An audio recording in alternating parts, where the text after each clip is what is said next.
Hello, hello, hello, hello, hello. Um, I'm doing a test here right now, so bear with me. This is the LTL General Chat Hello, hello, for. hello, hello, hello. I guess I can turn off. I guess I can turn my self off. This is the LTL General Chat for January the 5th, 2018. I'm getting everything set up now. Let me make sure I'm doing everything right. So give me one moment here.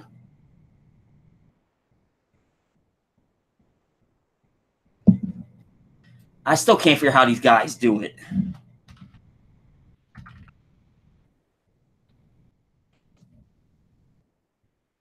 I still can't figure it out, you know?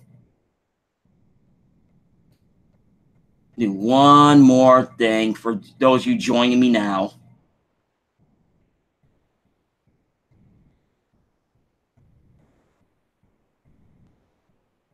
I had to go on good old Facebook, let everybody know that I'm around. I don't want to do it this way.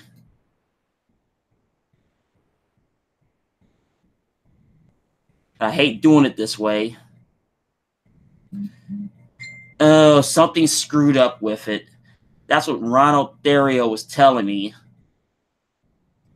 Let me try something.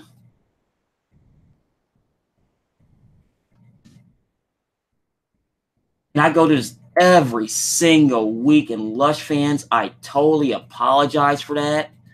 And I hate it. It's just a long, long, long way around doing it.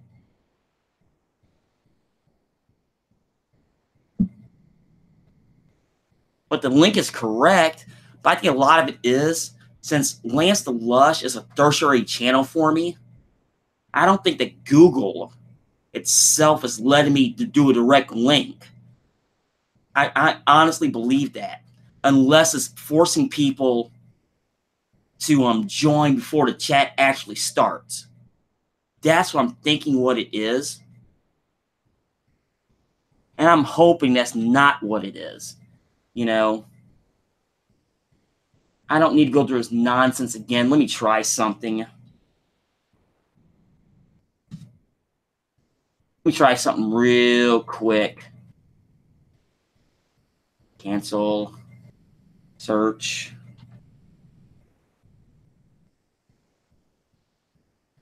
Let me try sending it directly. So I did a little backwards on his side. Jay, I asked to join your hangout for just to see if it makes a difference. Because you've been on my chat here in the last month or so when I've been on, so I know it's not that. I know exactly it's not that. I was like, you were on. Tyler was on for a hot second. So I know it's definitely not that.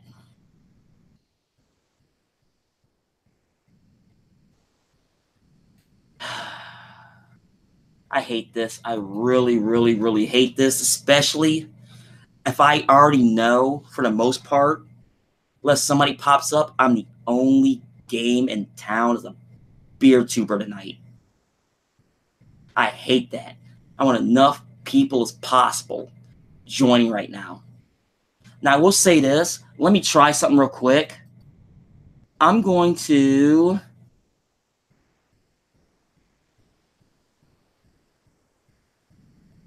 I'm gonna put it in the direct link, and hopefully, you know who won't show. You know, I hope that don't happen.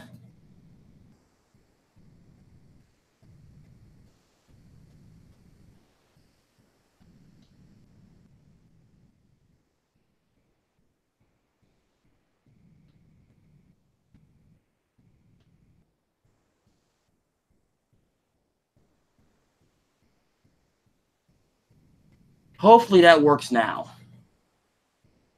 I'll put the link right up top in the live chat, just so everybody can see it. will join soon. So Craig's around, like he's back off holiday. So that's a good thing. It's up, and hopefully your holiday went well. 'Cause I haven't seen you in a while here on the chat.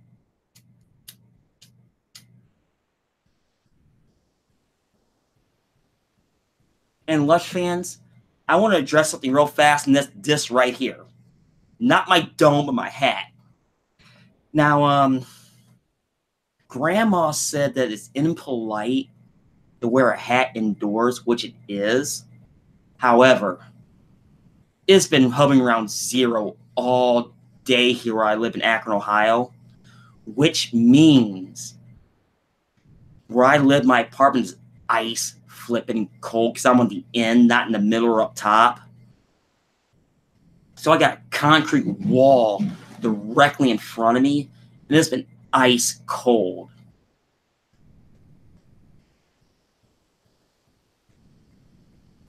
So therefore, I'm wearing the hat tonight that one of the fine ladies at the bar got me for Christmas.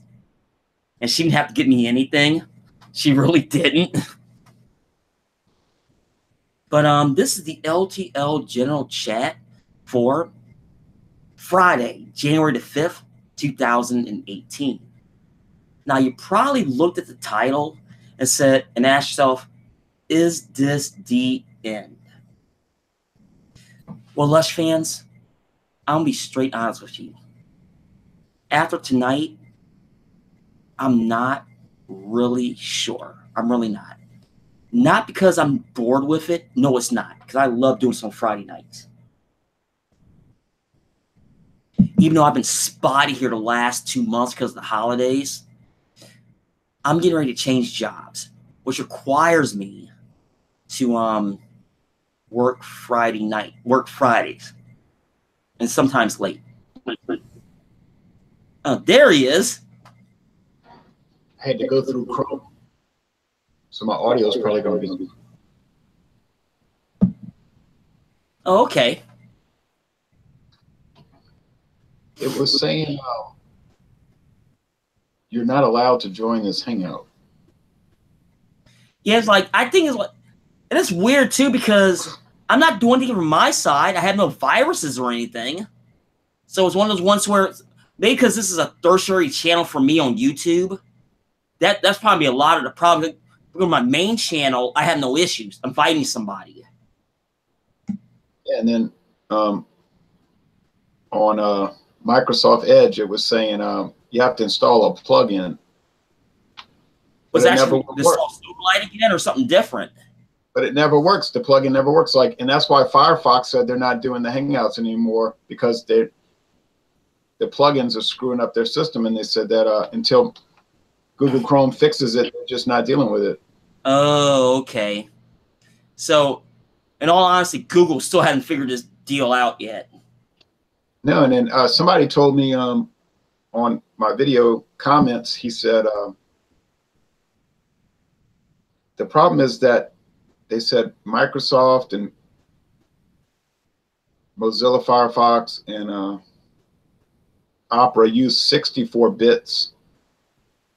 Well, Hangouts is using something else like 48 bits or something like that. Like it wasn't matching up.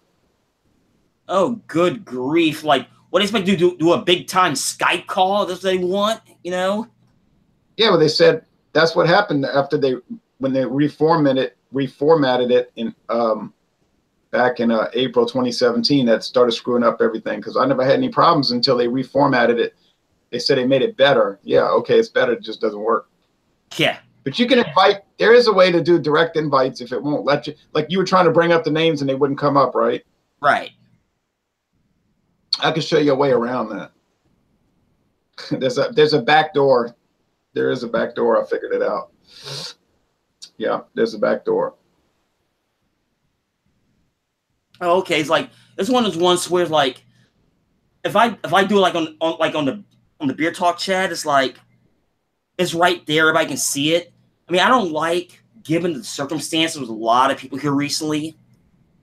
I mean, the trolls are starting to show up in force for some strange reason. I'm trying to avoid that. I didn't want to put it on the Yeah. live chat right at the top, but I had to this time. No, but I mean, I could show you how to do a backdoor direct invite. Now, how do you do that? Where it says invite people, if you go there and it may not bring up their names, but you can hit this little, there's a little icon. I think it's like a globe, or they got 3 dots. I think it's 3 dots, and you can hit that. It'll give you options. It's not giving me that. And then it'll list every friend you have on Google. It's and not giving me that at all. You go down and put little check marks by each person's name, and then you just, it'll say send, and you send it, and it sends all the invites. It's not even giving me that, to be honest with you. You mean like if I want to send it to you via email or Google Plus, No. that's all it's giving me. You do it through Google Plus. Oh, Google Click Plus. Oh, okay. That's why. Hit that icon. Hit it, and it's going to bring up all the people's names. It's going to give you options: circles, friends, following, acquaintances, whatever, you know. Okay, now I'm looking at it now. It's like it tells me, like, let's say for instance, like leave this page for a second. Like I click on Google Plus icon, and it's telling me like it says share Lance the Lush. What would you? I mean, you say click the globe first, though, right? I wish I could. Dots? I think the dots. The dots is like a portal. It's telling me disable comments or disable reshares. Okay, so forget that. Hit the globe. Public your circles, like blah blah. That's it. That's it. Oh, okay. Let me see something. Oh, there you go. Okay, now it popped up. It's got all the people's names, and you can put a little check in the box. There's a box. You check it off, and you press send. It's done. Like it's done, and then it'll send the invite. Oh, okay. That's just weird. I know. It just started doing that about a month ago. You gotta remember that next time. So, like, next time when I invite people, when I do, and I'll get to that in here in a moment, I gotta remember that. Yeah, because my audio is going to break down through Google Chrome. It might already be breaking down. I don't know. No, actually, it's fine right now. It'll break. No, and people say, ah, it's your computer. It's your computer. That's bullcrap. I use my computer for anything, and it works fine. Now, all of a sudden, my computer's bad because of Google Hangouts? I don't think so. Oh, okay. Okay, I see what you're saying. But what I was going to say is the topic of discussion is actually at the moment was me when you joined in. I don't know if you heard any of what I was talking about. No. This might be the last Friday general chat I might have for a while. I saw you put the title, is this the end? Yeah, because I'm getting ready to change jobs.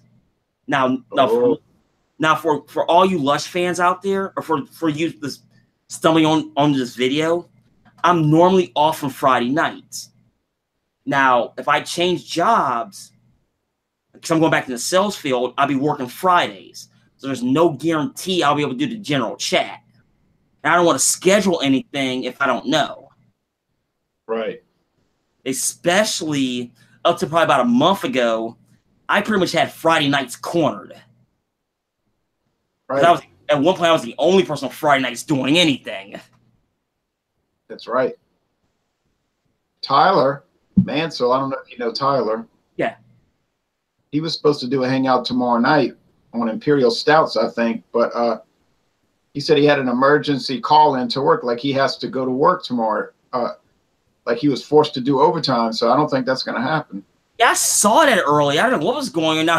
Now he jumped in briefly about 25 minutes ago. He jumped in, he jumped right back out because I heard it because I was actually in another room, but I heard him talk. Saw that on Google Hangouts. It said, Tyler, you were in a video call with Tyler and an unknown. I said, unknown? that other person, Lance Bell. I said, well, how is that unknown? I mean, it doesn't even make sense. How is it unknown? And they're giving me your name. I have no idea. Well, if you can't do it, you can't do it. And if he can't do it tomorrow night, he can't do it. I mean, he has to go to work. Yeah.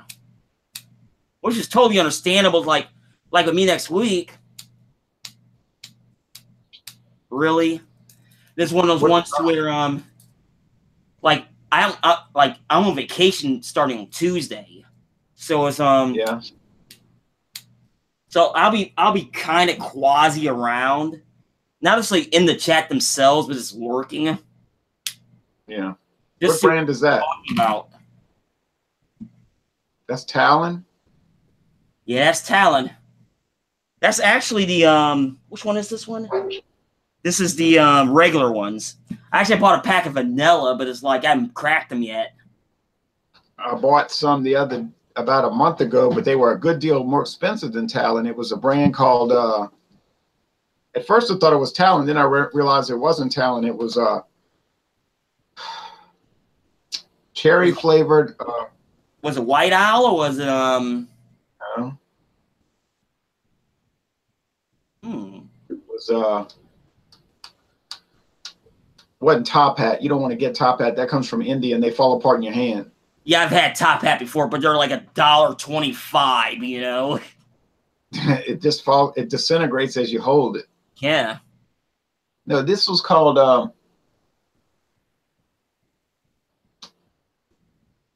what's the ones that come in that it's a hard pack, the box. Oh, I know what you're talking about. I've seen them. I can't even name of them. I know what you're talking about. Not Swisher, it's I know exactly what you're talking about. They have the menthol and they have extra menthol, with the big extra menthol. But the Talon is $1.49 here. Yeah, it's $2.41 here. $1.49 plus tax here. So I could buy 10 packs for, cheap. That's like with me. Here's like I can buy a pack of Talon like here, and it's like it'll ride me 3 days. You know. I go one a day, so it'll ride me 20 days. Yeah, there you go. 20 days, one a day. That's enough. Like a vitamin. It's like a vitamin, one a day. Mm-hmm. Here's the Talon. You still hear me? Mm-hmm. See, when my audio goes bad, I can't hear it because I can only hear you. I can't hear I can hear my own voice, but I can't hear myself over the mic. Oh, but anyway, here's Talon regular. That's the one I just finished off. This is the last one I'm smoking now. And this is Talon Sweet Original. I don't like those. You don't like the Sweet Original? No, it's like I get that sweetness on my lips, which is fine, but if it goes stale, if I don't smoke them fast enough, I just don't like them. Huh. Oh, we got Blue Nose in the house tonight. He says, and me. Wow, he's around tonight. I thought he was brewing something. Blue Nose. He might join. We're trying to set up an examination of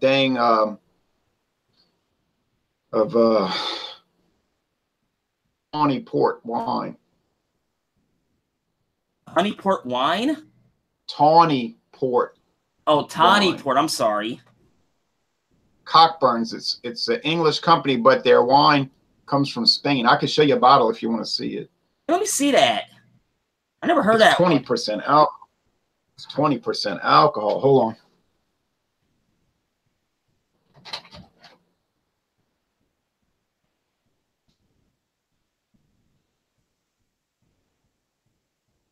on. Okay, I'm looking. Okay, Harry, hold on a minute. I gotta find you. I thought I was friends with you on Google Plus. I really thought I was. Oh, I see. Is this the end? Is this the end? Blue Nose, he's doing a Hefeweißbier Natrub. The Franziskaner. They did Franziskaner hangout.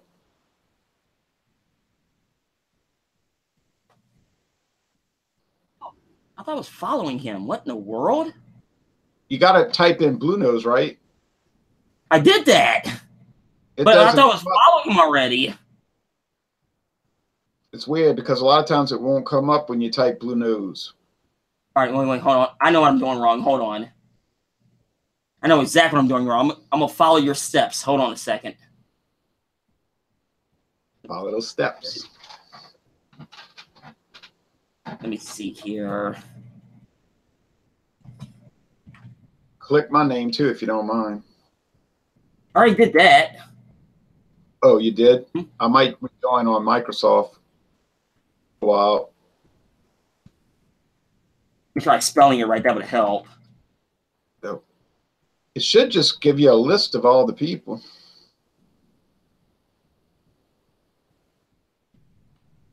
All right, now he's not popping up. What in the world? Okay, now I'm mad. Harry, I'm trying here. Mm-hmm. You know, Lush fans, this is one of those situations to where, you know what? Let me try this. Okay, but it's all good because if their system keeps being rotten, people are going to jump to another platform eventually, and then they won't have. Yeah, like then they're going to happen. What happened? It's one of those ones to where, okay, now it's not going to let me Why is not letting me do a direct message to him on Facebook? That is really weird.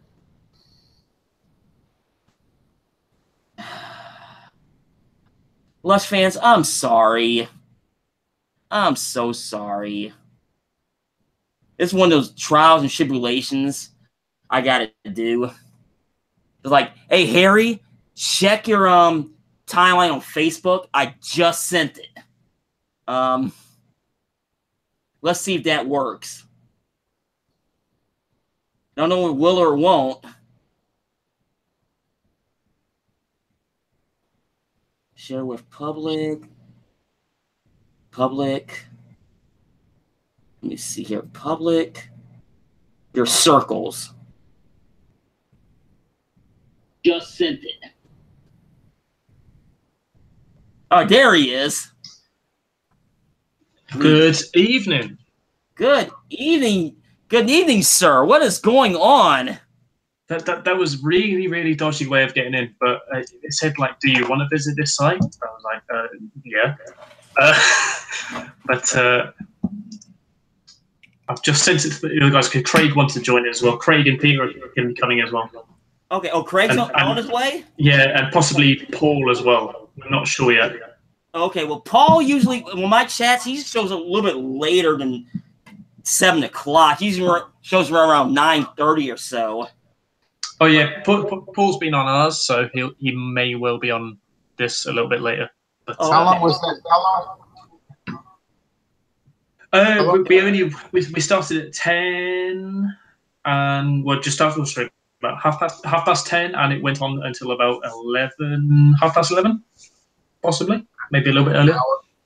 An hour. Yeah, about an hour. I think most of it we kind of like spoke about the. You got the cockburns? Spoke about the what? Yeah. We spoke about the beer for a fair amount of time, and tended to kind of move on to other subjects a little bit afterwards. But oh, okay. Yeah. Yeah, here's the cock. But no, I said earlier, I've seen it online for about £10 for a bottle, but I'm just looking to try and find it locally. I can't find any supermarkets local which have got it. But just waiting to find somewhere. I said it was from Spain. It does. It's from Portugal, you know. But fine Tawny Porto. It's about 20% alcohol, so it's kind of strong.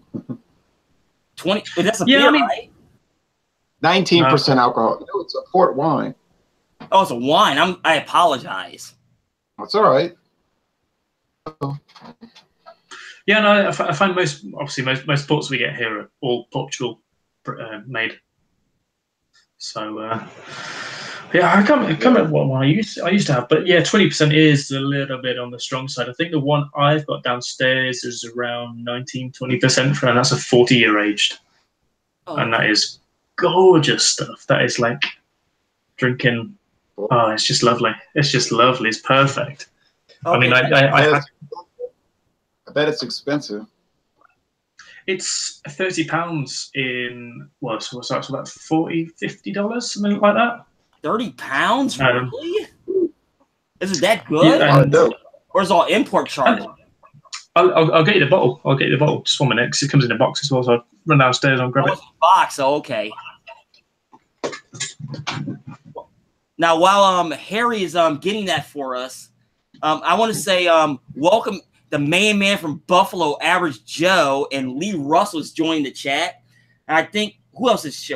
Oh, we got the Clueless Drinker joining us. Welcome.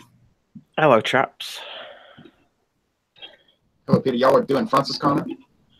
Yeah, that was an interesting one. It's not the best example of the style, but solid enough. Oh, yes. Yeah. Okay. I tell you what. Moving on to a true British classic now. I'm sorry, guys. What is that? Now, what is that you're drinking? That's Witchwood Hobgoblin. Oh, okay. Now, Average Joe, I'm gonna step away for a second. You guys chat, and I'm waiting for Harry to come back. I'll explain exactly what that changing jobs means. So give me a few moments.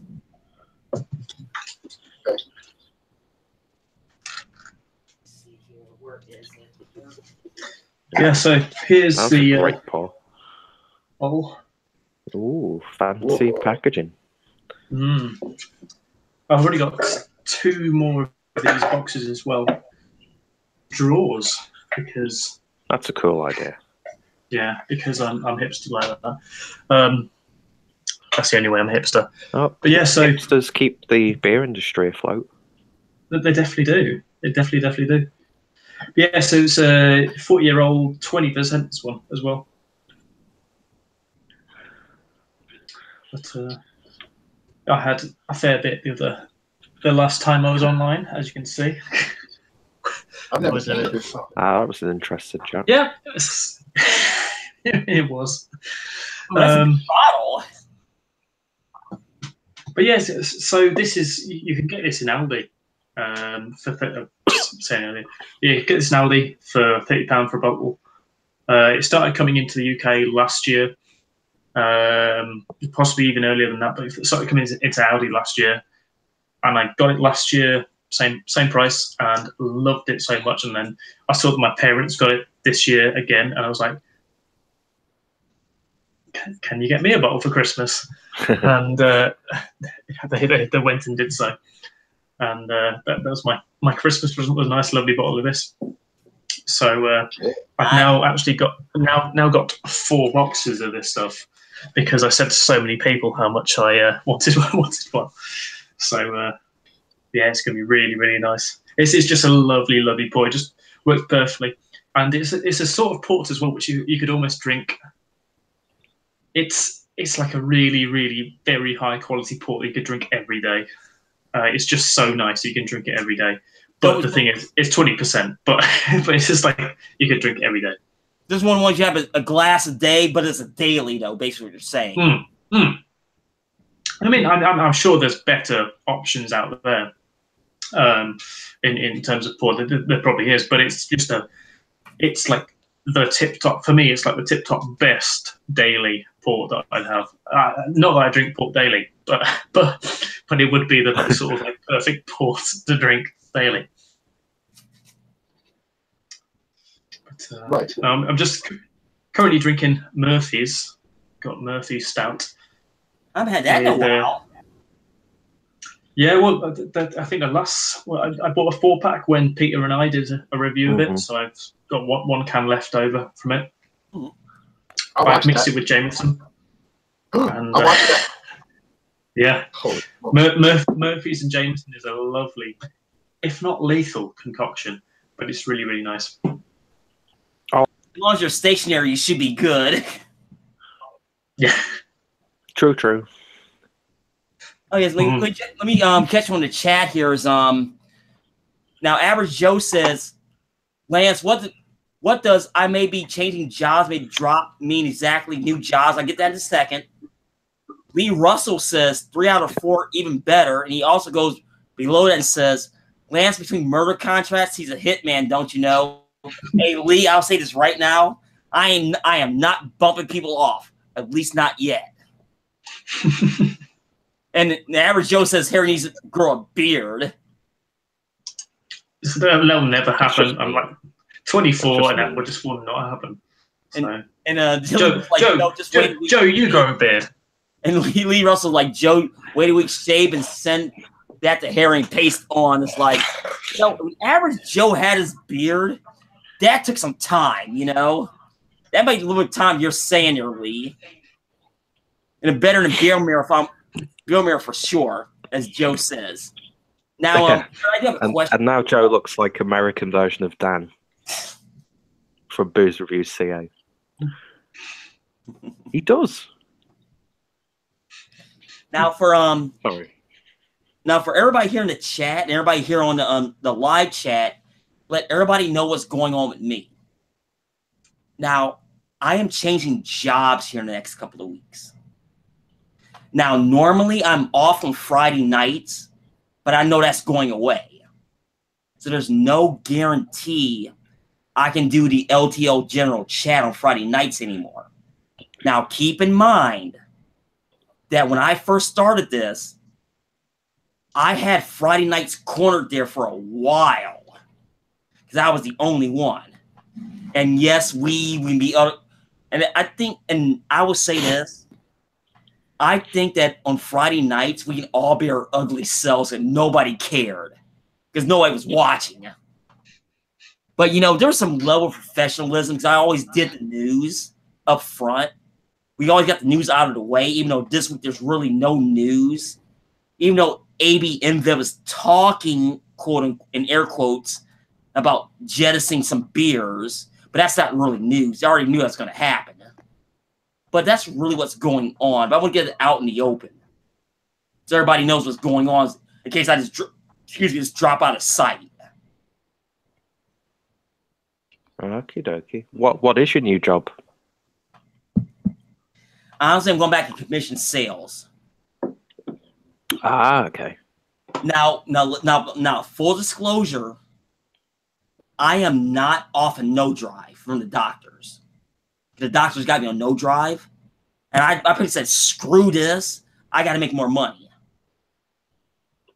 Not because I'm falling behind, but I need, and Harry, you kind of appreciate this, the way I word this, because I'm a home brewer. Mm-hmm. I need the extra money to finance the home brewing. And that is a strange way of financing it, but that's the way I got to do it. I mean, home brewing costs very little in comparison to proper brewing, but like home brewing, that's the way I want to do it, though. Yeah, I mean, like home brewing for like a 25-litre batch, it will cost me maximum of about £8. I don't know how much, maybe like $14, $15 for 25 litres. So it's super, super cheap. Like but, like for example, in this country, depending how you want to do it, like I'm doing boil in a bag right now, right? Because I switched from extracts. Okay. It's about dead even, but it costs me right around 25, 26 American dollars, depending how I want to do it. But I'm gonna get more complex stuff. It's gonna cost more money. With money being an hourly employee right now, money being limited, I can't do that. Yeah. I mean, like I'm technically hourly employed, so I know the feels, but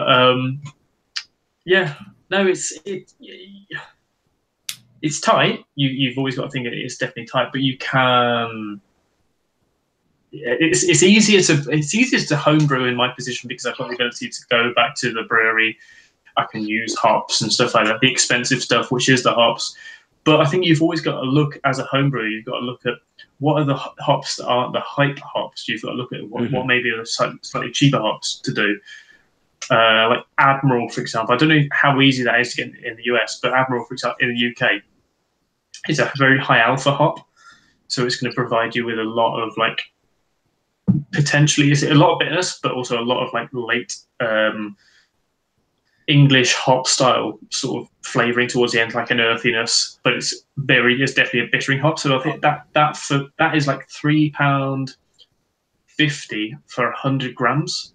Sorry, not £3. So £1.50 for 100 grams over here, which is very, very cheap. When the going rate is about £3, £4 for 100 grams. Okay. So you've got to look at what's going to be the cheapest hops to use if you're on a budget, and just be experimental with them. Like I say, Admiral, I think Nugget Bravo is a real cheap one over here because it's not quite a high pop yet, but I can see it going that way. Bullion as well. If that is if you're doing it on a budget. And it's like brew kit itself. And if you're looking into brew kit, you can just look. Maybe I've got a brewer's eye, but like you can look at different things. Like I'm looking at like when you go to restaurants and stuff, and you see that they've got like something that maybe oil or something was served in. It's food grade plastic. If you go to the back of a pub or go to the back of a restaurant, just grab it and take it, and you can homebrew in that. Drill a hole in it, build an airlock yourself. It's really, really quite easy to homebrew on a budget. As you will see in my shed, pretty much everything in my shed, my homebrew shed, apart from my shed, everything in my homebrew shed is secondhand, and has cost me nothing. Okay. So, or it's free. So it's very, very easy to homebrew on a budget. I suppose I don't know anything about the States, so it may be completely different. They may have cameras outside every single pub I take stuff from, but I'm always looking around the bins of different places, so definitely recommend looking around the bins, scrap metal places, scrap wood, whatever you can get that's scrap. Yeah, one man's trash is another man's treasure. So, looking, you'll probably find something to use. No, I'm totally with you there. It's like here in the States, there's cameras everywhere, so it's like it makes it a little bit more difficult. But like hops is relatively cheap here, so it's depending on what you want. Like miscellaneous stuff. Let me back that up. Not hops, like grains are relatively cheap. Hops, on the other hand, like what you're saying, might be a little bit like more hard to come by. Yeah, go to somebody.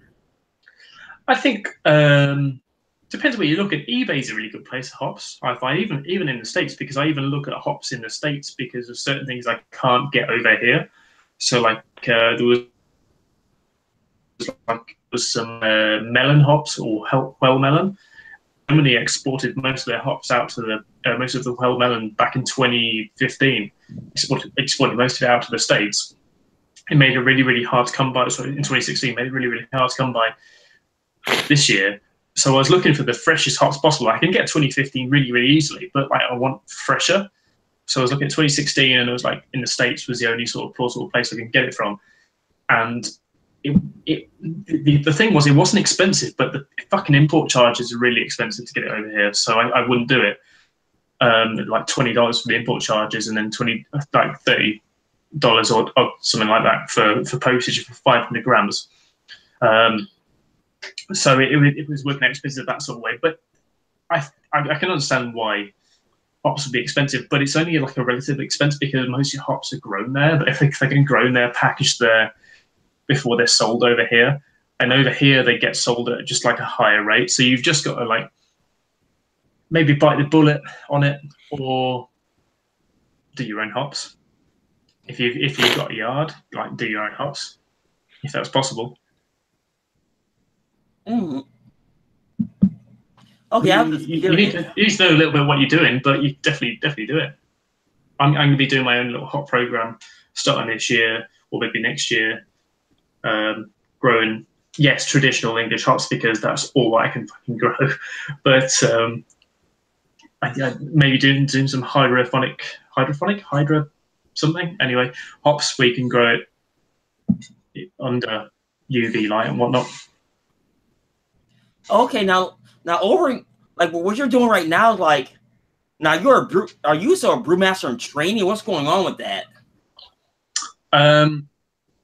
So I'm technically just an assistant brewer. Okay. But I'm training. I'm soon to be training, doing an IBD program, doing my diploma in brewing. Okay. Which is like it's not a degree qualification, but it's near enough there. It's kind of seen on equal par, because doing your degree, it costs a lot of money, and I've already done a degree. So, and I've already wasted my time doing a degree. So I'd look at doing a diploma is better because you get to stay at the brewery, work in a brewery, spend that time in the brewery doing like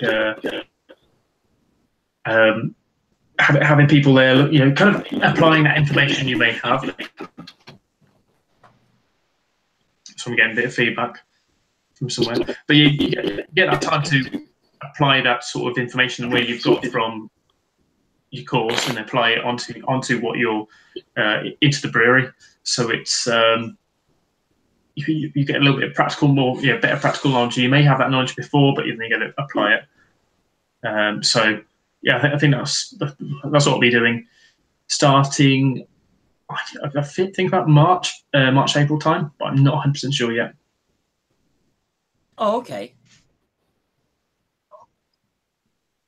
But yeah, so I've done 18 months in the job, so I have a fair understanding of how to work my own brew kit at the brewery. But I think as a brewer, any brewer would say that every single day they learn something new, as I have done today. Learned about 4 things today. Yeah, I saw the pictures. Like, you're a very, very busy man.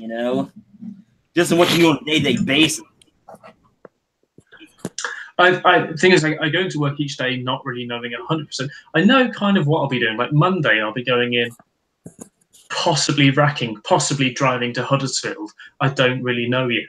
And Huddersfield is about miles away from where we are, and it means like I need to go and buy some metal parts or collect some metal parts, and for doing carbonating of the beer, because we're going to start kegging our beer, which is so different to cask. It's just unbelievably different. I mean, a lot of people think it's just like pretty much the same thing, because when you do like if you're a homebrewer, you use like a Pepsi Cola keg, and it's I mean that's what I'm going to be going into doing on my homebrew scale, but it's completely different when you're doing it on a brewery scale, because you have to actually carb up the beer, and I'm like, I don't know how to do this. I know how to like homebrew it, but I don't know how to do it on a mass scale. So and the big thing about the UK, there's no sort of training that goes into it. It's all trial and error. There's no proper training program. That's why I'm looking forward to going on the proper course, so I know I'm going to learn what to properly do in different situations. Because at the moment, I'm just doing off like homebrew knowledge and things that I watch videos and read books and stuff. That's all my knowledge is based from. Oh. So that said, it's quite difficult to get a job just doing that. Totally saying you'll be fine. Hey, Craig joins us now from Kent Beer Reviews. Welcome. How you doing? All right. Excellent. No, wait. Excellent. Excellent. Excellent. Yeah, I actually haven't gone away yet. I go away on Sunday. I'm just in London for a week before I go away. So Are you going back on holiday, or what's going on? We're going to visit my partner's auntie on the mainland of Portugal. Oh, okay. A place called Braga. So yeah, we go Sunday morning. So this is my last hurrah before be hop starved for nearly 2 weeks. Yeah. On the old super bock. Well, bock. I wouldn't call it super. But, well, yeah. I know what you mean. Yeah. The guy who brews locally to me at Dillon's Brewery, he actually used to work for Superbock. He used to brew Superbock for 10 years before he moved on. Oh, how soul destroying must that be? That's on him. That's literally what he told me. He was like, "Yeah, I hated it, so I left." Oh well. It's like it destroyed his soul. Yeah. On that. Yeah. And like Clue's drinking, and Jay's like, "You guys been awfully quiet over there." Who makes Superbot? Just observing. Well, it's Euro lager, so Yeah. It's not much to expect, really. it's not worth paying over the odds for if you're in the States. It's just not worth it. Who makes it? I think it's I'm trying to remember the name now. I think it's part of the Heineken group. I think so.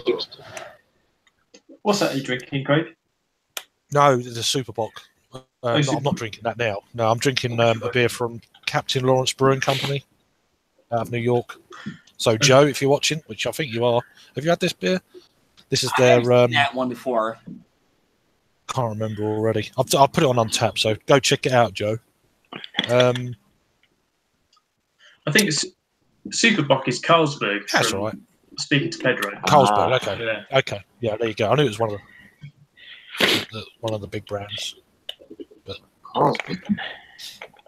They've got a real big name listed for Untapped for that beer. I think it's that one. Here's a question for you, Harry.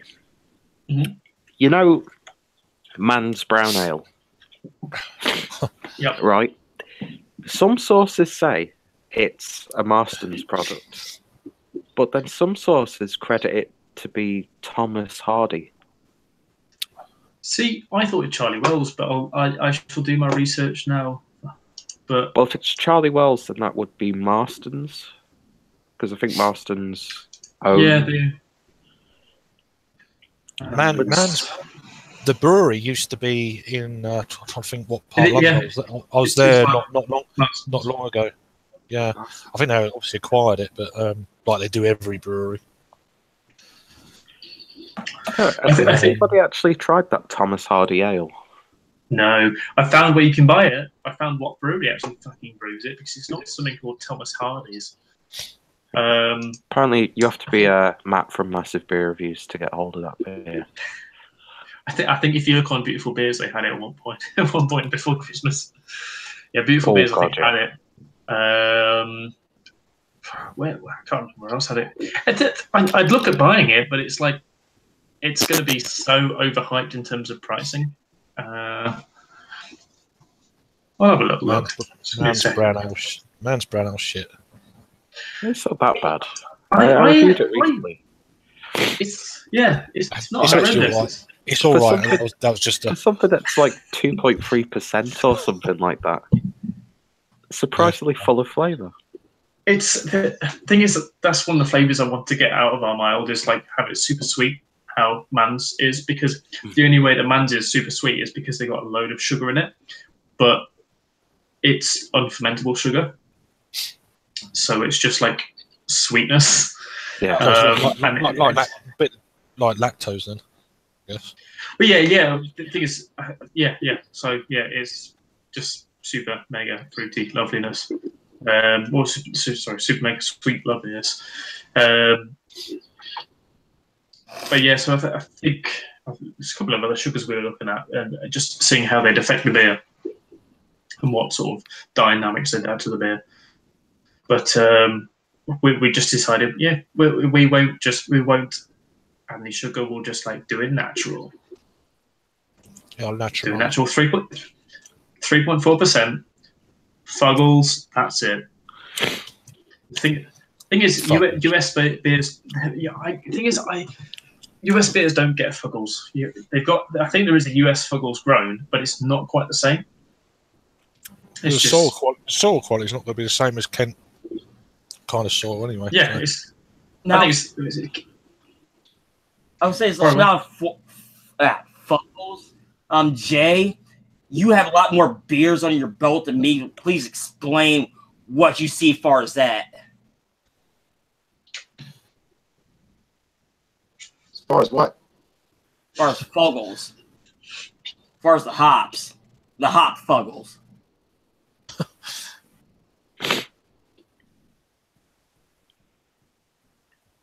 I drink them. I don't make them. Oh, okay. Fair enough. Good answer.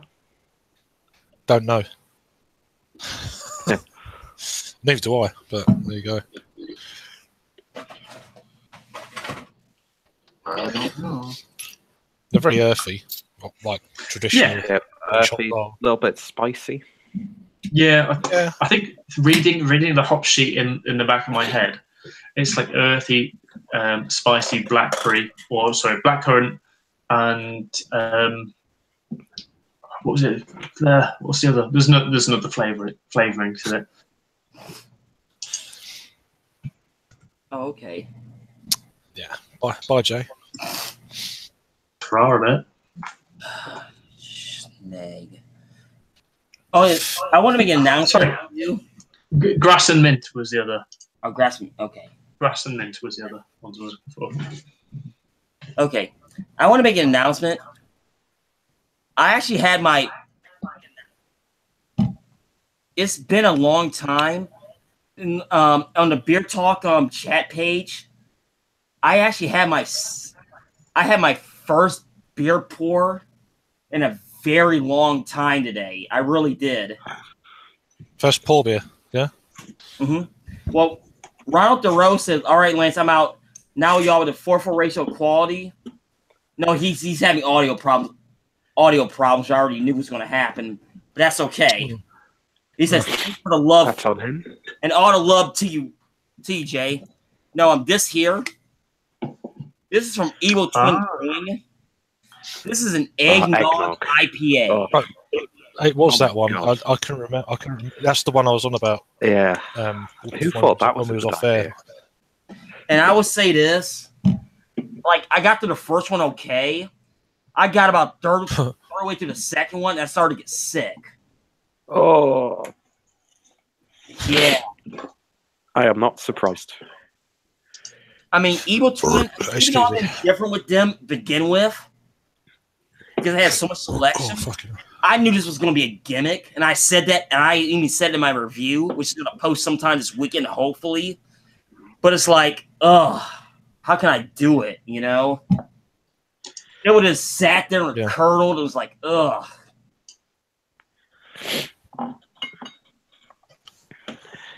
And I'm not going on that gimmick rant tonight. I don't feel like doing that tonight, you know? Cool. Wouldn't that be a spoil quite easily? Oh, yeah, because it has egg white in it. It's going to spoil real easy once it warms up. The curdle beer. These things are so useful. The fuck is it? Oh, box. Okay. The dividers for... Oh, right. It's like a random ad. Yeah. Advertising beer boxes. If you want to send your beer, these things are so useful. There's me thinking it was a honeycomb, and it's a fucking box. These things are a so pretty big useful. honeycomb. Yeah, I know. Genetically modified bees, you know. I tell you what, though, I'm so excited when I'm feeling a little bit better to try these from McKellar. Now, what is that? That's the Weird Weather Hazy IPA. I haven't watched your unboxing yet. I missed it by about a quarter of an hour. So. You're not missing much. And then it's something to watch. It's better than TV. But, yeah, true. You know, come on. You get 2 of the Hop Terrier series, right, which showcases the Amarillo and the Cascade hop from Washington. I've heard they've got a bit of bite. Apparently so. Apparently it's a project they did in collaboration with the Prof.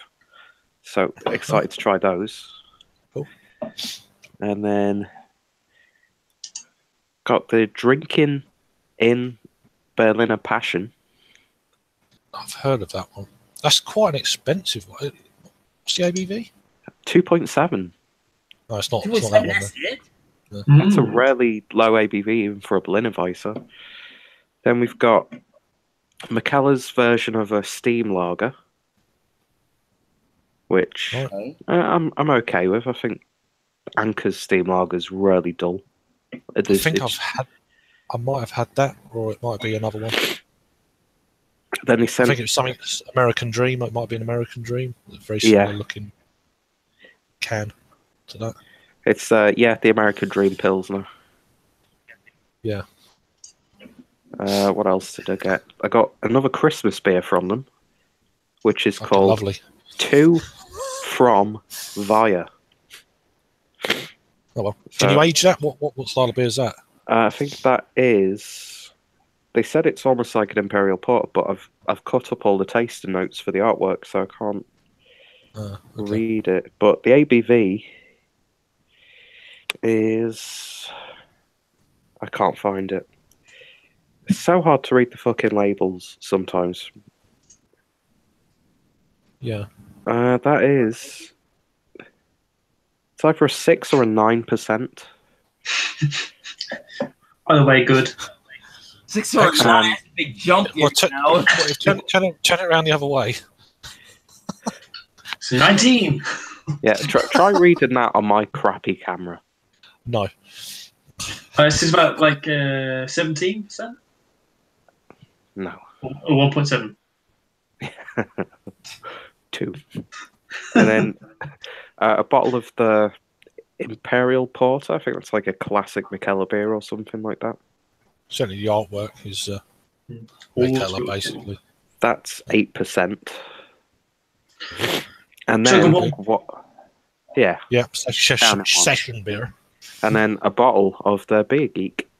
Oh, nice. I believe that Dean's just reviewed a Beer Geek that I sent him a long time ago. I sent him one.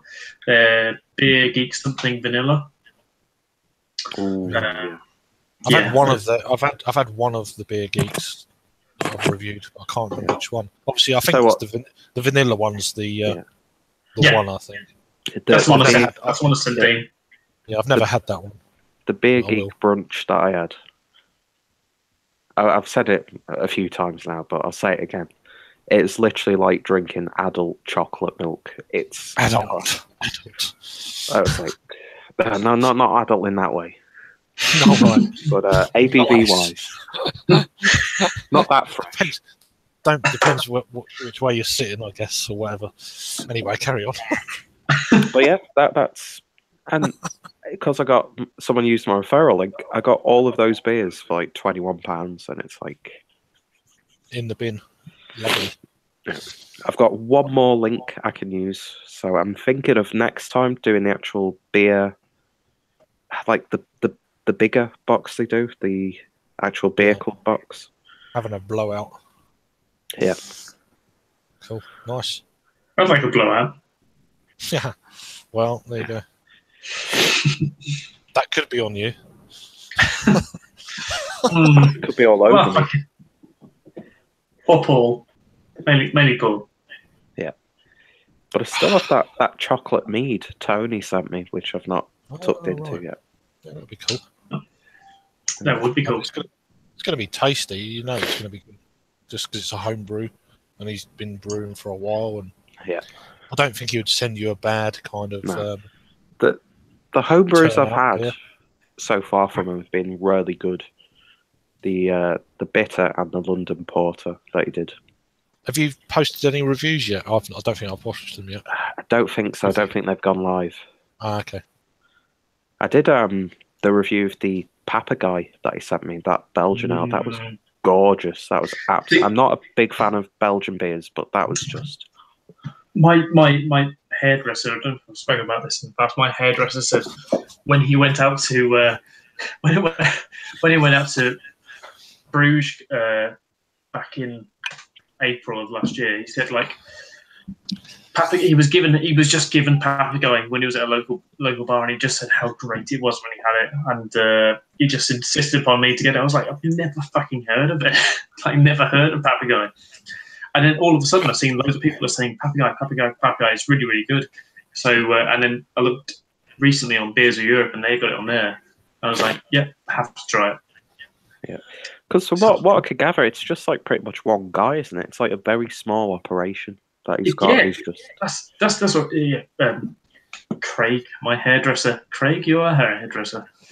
Do you think I look like a hairdresser? Yes. Maybe, yeah, maybe. I don't. I'm not. Anyway, carry on. But yeah, you said that that it was done by just it was just local brew done by a local brewery where he was, and just got given it, and he was like, was it 8%, 8.5, something like that? Yeah. It was something quite high, Something like that. and yeah, and he said like he had he had 3 or 4 bottles of it, and he was mullered. And because he fully respects like Belgian beer, he's a big Belgian beer fan. He knows like the ABV of them, and just knows that they're going to be high. And he was just like, yeah, I'll be a little bit concerned that he likes beer and he's a hairdresser. yeah. Oh, that could be interesting. Oh shit! Sorry. Shit, sorry. There goes your mullet. It was a late night last night. Yeah. The thing is, my hair is a result of his chopping. So Well, I that's didn't why I've left it so long. I'm joking. Yeah, I'm in dire need of a haircut. Let me update the live chat so everybody knows what's going on. Let me see here. Let me back up for a second. Okay, Average Joe. I'll start here. Average Joe says better than Bill Murray. Oh dear. No, for sure. Then Lee Russell says only one can always dream, which is true. The Average Joe fires back, says, "You shut your whore mouth, Peter. Your whole whore mouth." Then Lee Russell. Yes, fair comment. Yeah, then Lee Russell says, "Joe likes whore mouths. He always talking about them." Then we have Peter. Harry says, "I like whore mouths, and my missus almost as good." And Lee Russell says, "Laugh out loud." I scrolled out too far. Hold on. He says, "Now we have 4 out of 5 ratio." Then he turns around and says, "And you just sit on that for 20 years anyway." I'm not even going to that comment. Not even going there. I don't know what you mean. Lee. So. No. So Rod J joins the fray. He has 2 retracted messages. Now, Eric out of Detroit watching, I think. So, Eric, if you're around, please join. He says, "What's up, Lance?" And Rod J out of Cincinnati says, "Big Lance." And Tyler, who was around for the chat starter, says, "What's up?" What up? Leo says, "Wacky smackety do." And Yackety smackety do. Shmoo. And Average Joe follows and says, "And yes, nothing wrong with poor Mouse Lee. You hang around Paul enough to know this." I'm just reading what it says, folks. Don't go after me. And Tyler says, "Everyone floss your teeth. It's important." And Tyler says, "Especially Joe." So, Average Joe, I'm telling you, go back up to the top of this chat, click the link, and defend yourself. Bring it. Now. So I need April to come along so I can finally open this beer. No, what is that? That is the Baby Schläger, which translates to Baby Puncher. And it's a collaboration. It's an April Fool's beer. Between Against the Grain and Freigeist Beer Culture. Freigeist? Oh, like Freigeist. No. And we know Against the Grain, but fill us on the other side. What was that, Lance? German brewery. Yeah, it's an American brewery and a German brewery. Well, it's a guy who goes around the world doing collaborations. Oh, okay. And this is described as a barrel-aged, smoked Adam beer style ale. Mm. It sounds tasty, actually. It damn does it. It's 10% ABV in a 750ml bottle. It cost me about €25, but is that going to be a bottle share beer? Yeah, that's the only bottle share beer I've got so far. I need to pick up some more. Oh, that's cool.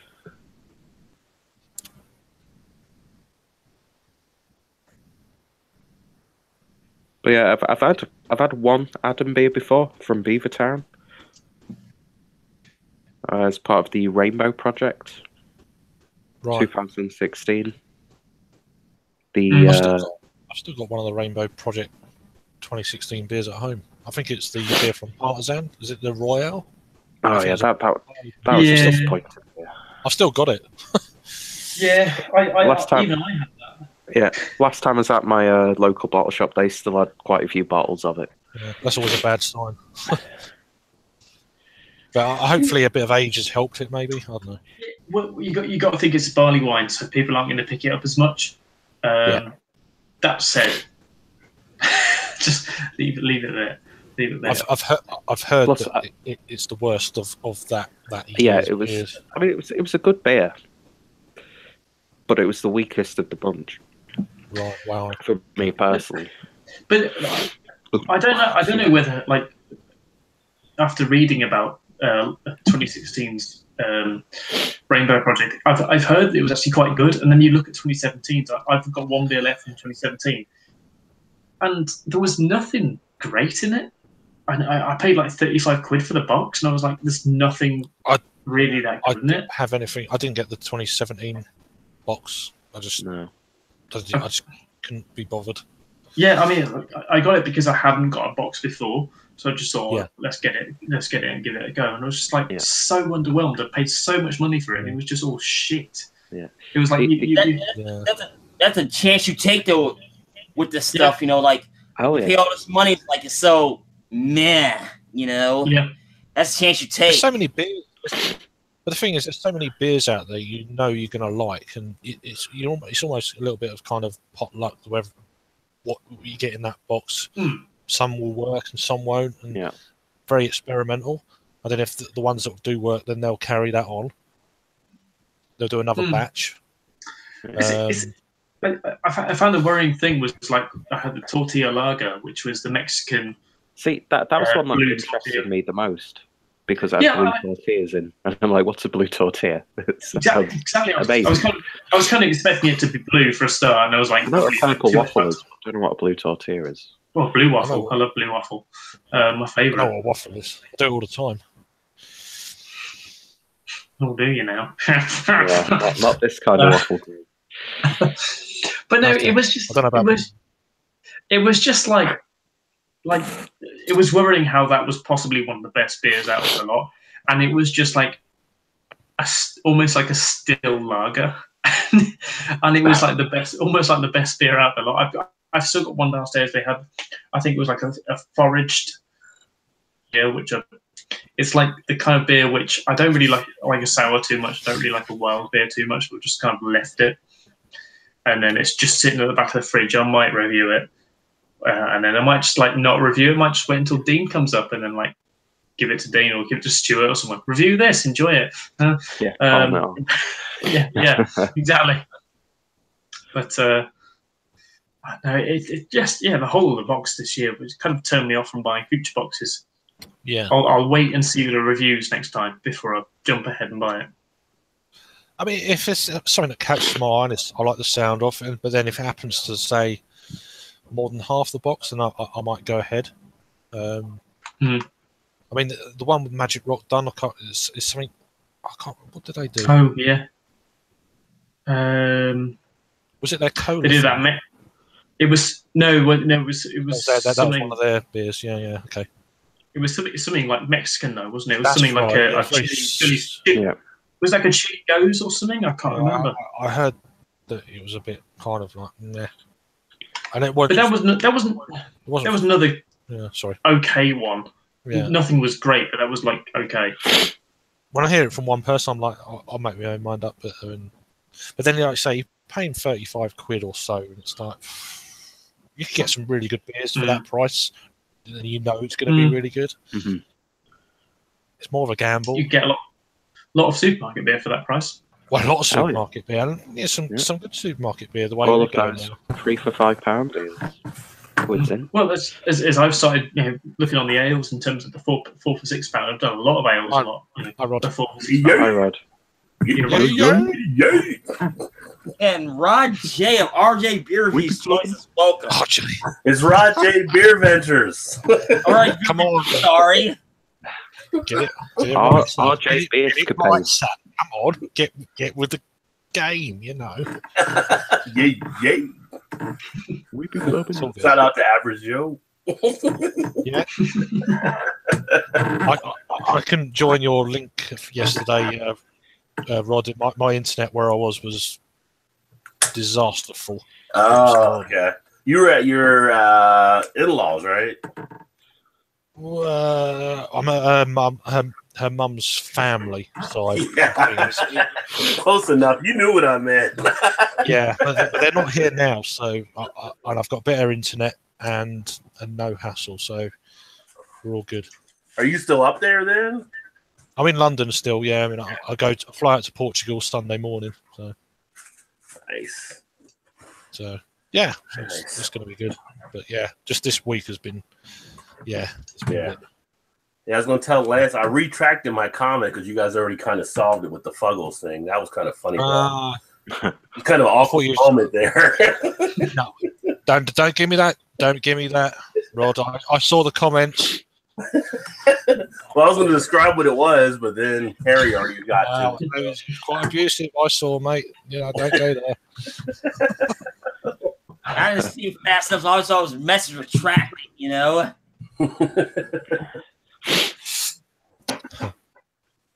I'm going to run downstairs and do another review of something which doesn't have Jameson in it, so it might actually be something nice. Cool. Nice serve. Nice green kick. Got another. Oh, yes, I wish. You've got cans of Hobgoblin. Yeah, 4-pack for £4. Oh, Job wow. done. That's a good deal. Did you go down bargain boots? You got a No, that was from Aldi. got a gobble of mud. That's a better deal than I get. I don't think so, but it's a good deal nonetheless. Not a true word is spoken. I don't know if anybody's tried that beer. I don't know if I you can't really see it. Is that Banks? No, it's it's Bière Sorry. de Noël. It's a French beer. It's like an Aldi knockoff, or is that the actual brewer? I can't find the right information about this brewery, but they were selling like a gift pack where you got 4 bottles of this and a glass. So I'm like, yeah, that'll be a Christmas present. There you go. Let me. But it's That's like a Christmas present. Yeah. Because our Aldi, oh, sorry, Rod. I was gonna say our Aldi here sells beer, but they're like knockoffs all the time. Like the picture's kind of close to the real beer. But Oh yeah, yeah. I know what you mean. With the man with the like wheat on his Well, back. like- and stuff. Like it's like you Simpsons fans like the Duff beer. It's like they make one thing of Duff and like split it up. Like something like that. Like say something else. Well, it's more like coming to America instead of the Big Mac. They call it the Big Mick. Oh, gotcha. It's like it looks like the other one it should be, but they can't really use that name because it's not legally that name.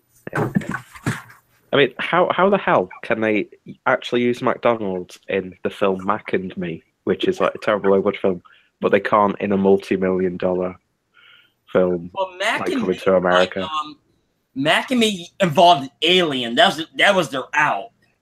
That was a lot of it, right? Movie they pay too to get their name out there. I'm sure.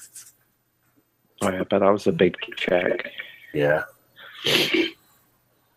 But yeah, this is it's sort of like a German wheat beer crossed with a Belgian wit beer, and then it has like a slight Belgian strong ale flavour to it, and almost a bit of a saison, and it's really confused, and it's flavoured with orange. Now, how acidic is my next question? It's not acidic at all because it's very, very synthetic.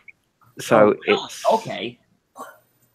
I mean, it's only in a 25 centiliter bottle. I'm not too sure even what that would be in fluid ounces. But it's so sickly, and it's such a tiny bottle. But the glass was nice. So Okay. I figured standard American-sized bottle, which I'm assuming. Well, let me ask you guys this. Peter and Craig. Well, actually, Craig, you may know because you're going to Portugal here in a little bit again. Yeah. Have you guys ever had? Let me find the name of the beer here. It's a Spanish beer. Find where I put it at. Not had too many Spanish beers of kind of macro or micro. To be honest. The only one I can think of is that Basqueland. Well, there's one. It's called Malavida. Malavida. Is that the brewery or doesn't ring a bell? That's the name of the beer. Let me see what the brewery is. Let me look at Untapped.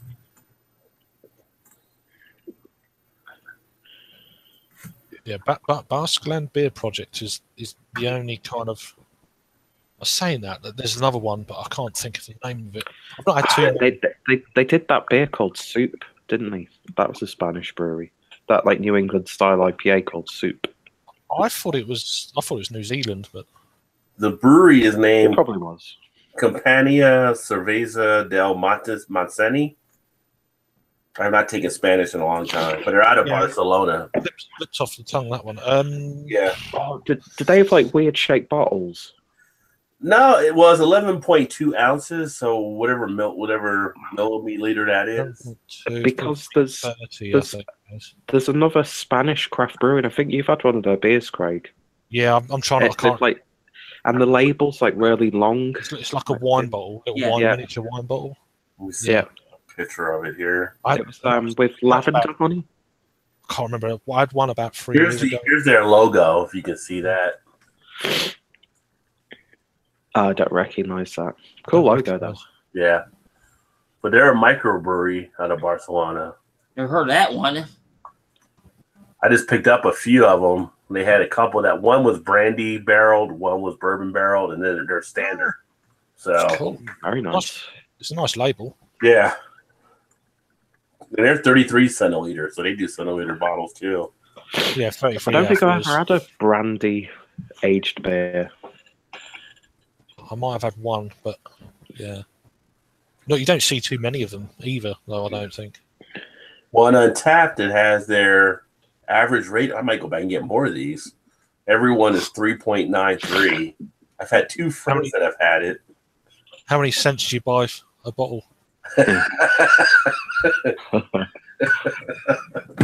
$1.99 a bottle. Easy, Greg. Of course. That's impressive. That's impressive for America. It's the fact that there was an actual cheap answer as well. They're more expensive in Spain. Yeah.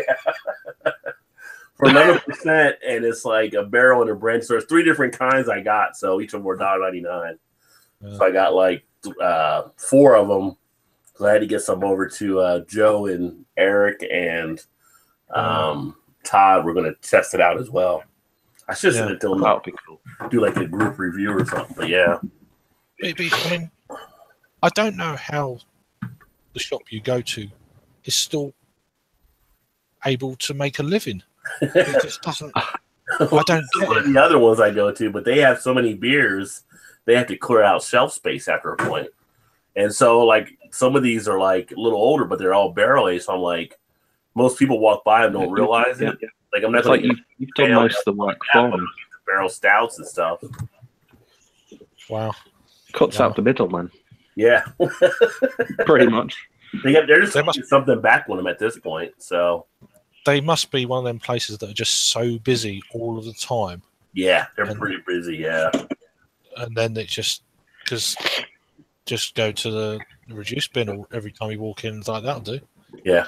Well, the funny thing is, I went in to get the beer for last night because we did Samuel Adams, and I had a little basket with me, and I wasn't planning on buying anything else. And they had a whole table of all these beers, and there was a cart where the guy was like, "Are you using this cart?" One of the workers like, "Oh no, you can have it." It's like, I got to basically stop and buy these beers now. I'm not going to carry them in this little basket. My arm will be one will be bigger than the other.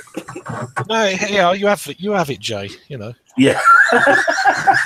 Got your basket now. Come on. I knew how many beers I'm going to there. I'm not lugging those. Be dragging them across the floor. Oh, gee. Yeah. So, and then, I'm not going to say now. I really don't want to buy any more beer, but I keep finding these deals, and it's like, well, I might as well pick them up. Yeah, so like, well, you're in that tweener area anyway. So you work three different states, you know. Yeah, and we got so many different bottle releases coming out and stuff all the time. It's like, geez, I cannot buy any more beer. I mean, I could. I have. It's such a drag. I probably It's such a drag. Yeah. But Such a hard knock life. But I think I'm going to order a mini fridge to start putting beers in that. There you go. For the room where you are. For the room where you are. Yeah, well, that'd be too easy. I'll put it in the basement or whatever. But our regular fridge, the whole first level is just all beer, and it's like can't get all the food in there half the time. So, and my company, they give you like points and stuff that you can use for certificates to buy stuff. So I got enough. I can buy like a mini fridge if I want to. The thing is though, Rod, food's expensive, Rod, isn't it? So yeah, I mean, you get by on beer just alone, right? That's what they used to do with the old prisoners, right? Just give them beer, didn't feed them, just give them beer so they can live off the barley and everything. Yeah. Rod's got a basket with his name on it. He goes so regularly, you know. Yeah. There's a few comments from Average Joe. Pretty sure Rod has single-handedly closed down at least half a dozen bottle shops in his area in the last year. Yeah. So, yeah. They literally twist Rod's arm. He shows up in the store. Other people, they get deals. There's deals and there's Rod deals. That's the way I think the vibe's going there with that one. But no, fill your boots. That's what we say over here. It's fill your boots. Do it. Yeah. Everyone else will be doing the same, and you know it. So that's the way that works. So, oh yeah, definitely. Yeah. I mean, you're just very fortunate you live in an area where there's a bottle shop that just. If I walk into a place and they got a cart, doesn't seem very educated that way. They got a cart full of zombie dust, and they're like, "Take as many as you want." Of course, I'm gonna get some. Yeah. It's not my fault. But that's a bit expensive. Yeah. Yeah, and then we'll take 50 cents off for you. Like, okay. Yeah, I know how that works. Yeah, they had some of the McKellers in there too. The McKellers weren't as. I mean, the McKellers were like $2.99, I think, a bottle or whatever. But they were a little older. They were pale ales. I didn't want to trust them, so I didn't get any of those. But like I said, 11% barrel aged beers. Yeah, I'll grab some. I mean, Rod deals are almost shoplifting deals, really. There's a slight borderline. I did find a new Sierra Nevada Juicy Haze IPA today, though. Cool. We just got that here. So so I picked up a 6-pack of that. That was like a $7.99. But they got this their New England IPA they just introduced to the market.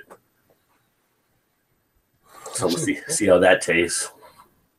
I'm drinking this beer from North London. It's called Hamilton Brewery.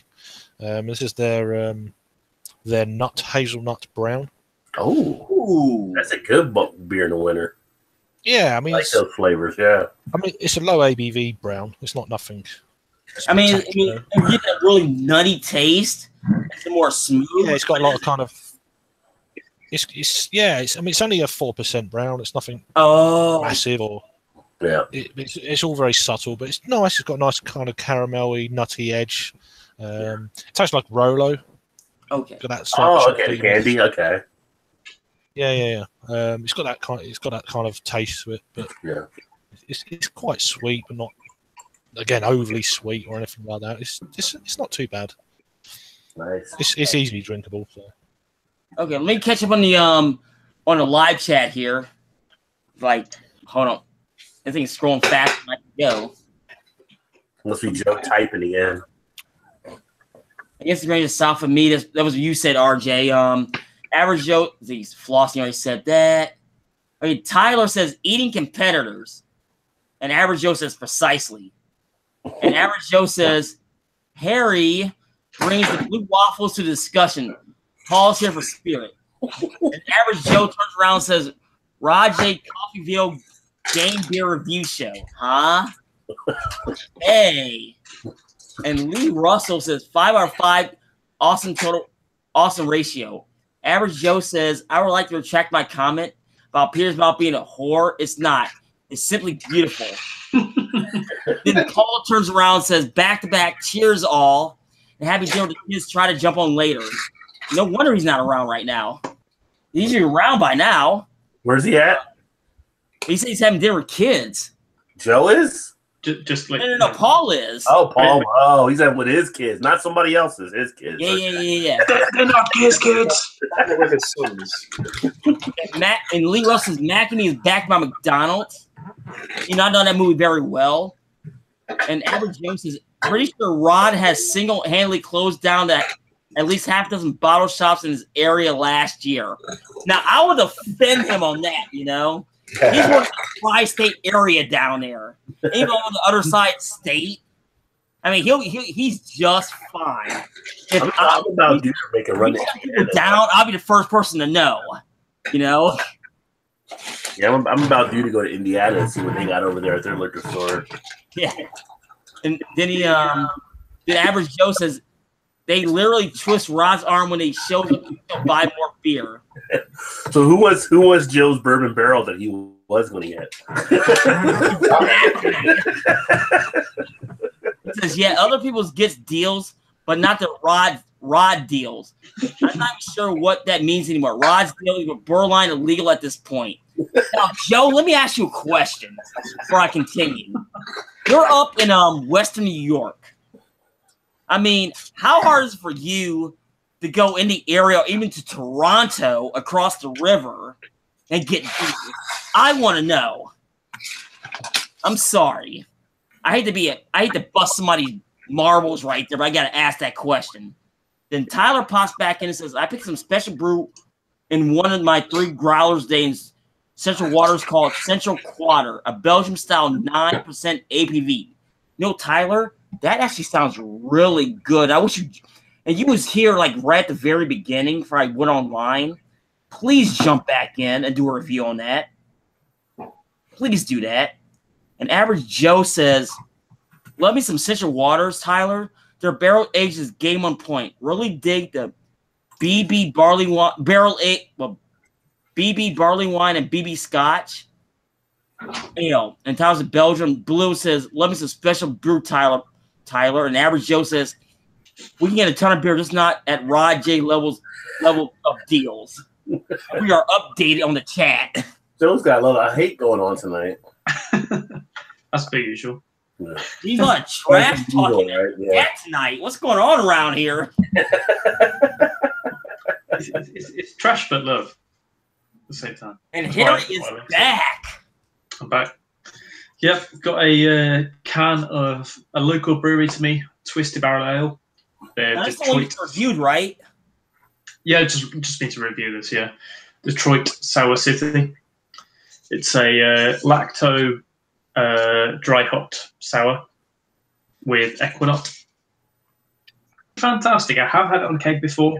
Wasn't the biggest fan when I had it on keg, and then mainly because I had a pint of it. When you have a pint of sour, it's like you're never really going to be the biggest fan of it. I had a pint of it, and just enjoyed the first couple of sips of it, and I was like, okay, that's enough, because it was the first beer I drank of that evening. Oh. And now it's like with the 4th beer I've drank, so it's like I'm kind of enjoying the refreshment. Now let me have a question, because like I never had this one. It's like, is it very hot forward? Is it very crisp? Like, well, how you describe it? I'll get review later. Well, the benefit of it is that they've done lacto rather than like Brett or something like that. So, and I'm kind of like I prefer using lacto. As like, it not only adds sourness, it adds like a creaminess as well, and milkiness. Which I don't drink milk at all. I fucking hate milk. Just to add that in, but I really like the milky flavor in the beer. But yeah, it adds like a milky creaminess to start off with, a bit of body to it. I don't know, whether there's actual like where I don't know enough about yeast and know whether the lactose lactobacillus adds like a lactose, like a sugaryness, like to provide fermentation sugars, fermentable sugars. I don't know enough about yeast to tell you whether that adds anything to the body or anything to the flavour too much. But I presume it possibly does add a little bit to the flavour, because you can obviously taste all the milkiness and the fucking gorgeousness as a result of it. Then it's got Equinox. Equinox is like which Equinox, it used to be called Equinox. It's US hop. Don't know where exactly. Go ahead. Don't know exactly where it is from in the US, but it's a lovely, lovely hop. I'm a massive fanboy of it, and it's just like vanilla-y, mango, a little bit of pineapple, just citrusy and gorgeous. It's a lovely, lovely hop. Okay, now big fan of it. Now I will say this one: you have lactose involved. Now I can't speak for RJ, but here in the Great Lakes region, like where I'm at, anything with lactose, it is known for two things: being really heavy on the stomach and sweet. Now, are you getting that? Well, this is lactobacillus, which is a type of yeast. It's a wild yeast. Oh, okay. I thought you meant like lactose. I meant like straight lactose. I'm sorry. Yeah. So I'm thinking like know exactly what you mean when it comes to like lactose, because we get that a lot on a lot of pastry sales and that sort of thing. But so lactobacillus being there's lactic acid as well, so it definitely provides the sourness. But yeah, so it's saying like lactobacillus provides that milky quality to a sour. So yeah, it's my favourite sort of like wild yeast to use if you're going to do a sour. I would never use a wild yeast whatever I'm brewing, because lacto isn't hard to get rid of, but everything else is. Brett, for example, is a pain to get rid of when you're cleaning. As some breweries in Manchester may well know. But yeah, no, it's a really, really lovely beer. Just like the way the Equinox, it doesn't provide all the flavors that you can get from Equinox. Okay. I don't know what they've used. Don't know what they've used as a bittering hop, if they've used a bittering hop, but they've used 5 different steps of late hops, and I presume they're all Equinox. I don't know what times. It doesn't say anything about what times they're added, but they're all Equinox, as far as I'm aware. And it's just very, very nice. It just doesn't have the vanilla-y sort of qualities that Equinox can give. It gives it in the aroma a little bit, but not so much on the taste. But it's generally like mango-y, pineapple, a little bit of lemon, lime, and possibly a little touch of passion fruit. But it's just a really, really nice sour. It's not something you want to drink pints and pints of, but it's fucking good. Is that 4%? What's that, sorry? What was that? But you feel like you're underwater there. Yeah, I think my instinct's better. You let me know. I understand a word you just. I didn't understand a word you just said. You're clear for takeoff now, Roger. That's in theory, but it's definitely a microphone. Is that fixed now? I guess not then.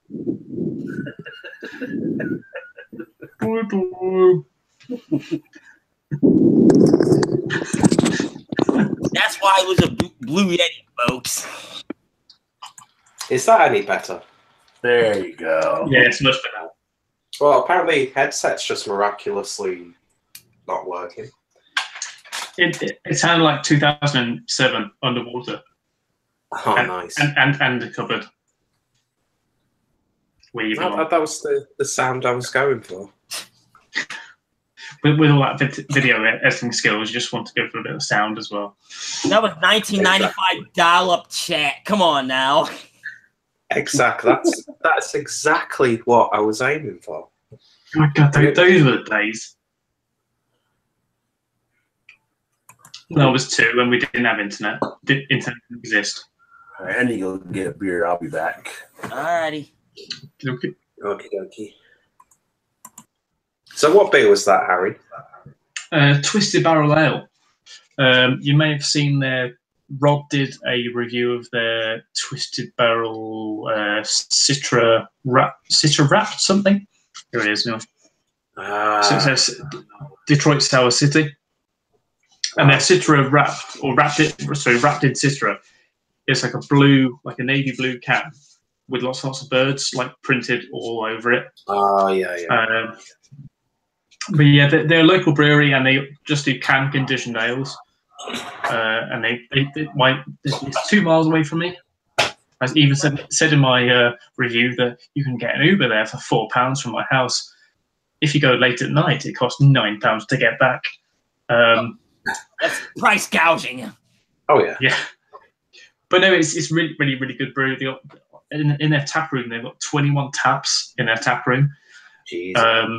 Not all of them are beer. I think about 15, 16 of them are beer. Some are like cider.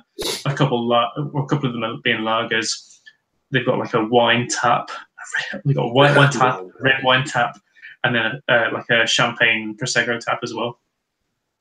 And they don't just do their own beers. They've got guests. I think like they tend to keep around 10 of their own beers, and then the rest are, guest ales and stuff. Now, So I was gonna say, it's like for our viewers who never seen us before, explain to people what's the difference between a can condition and a bottle condition.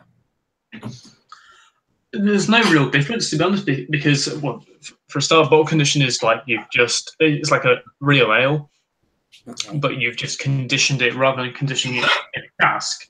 You've conditioned it in a bottle or conditioned it in a can. The reason why a lot of breweries don't do can conditioned is because of the strength of the can. The Twisted Barrel have actually got some pretty. I can feel it here. If you squeeze a can, it's quite a strong can. It's strong as like a baked bean tin can, but it's not a million miles off it. It's reasonably strong. And if you were to use like a normal Coke can, for example, it won't actually withstand the pressure, and it will blow because when you do conditioning, it's obviously kind of slightly re-ferments inside the bottle or the can or whatever, and builds the pressure up a little bit more highly. And if you're using something like a inferior can, it will break, it will blow. If you're using a can like this, what they've used is better. I mean, this can, I don't know how old it will go. They haven't. I presume they have done some tests, but I don't know how much tests they've done. But this can was done in November, like November, December time when this was racked.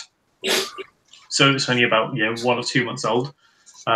So it'll be interesting to see how it develops, whether it actually does explode. But I'm pretty sure it won't. I mean, bottle-wise, you're pretty damn safe. It won't ever. Okay. For the most part. Yeah, good deals. Like, you can team, but I wanted to clarify for the people who never watched this before. What's the difference?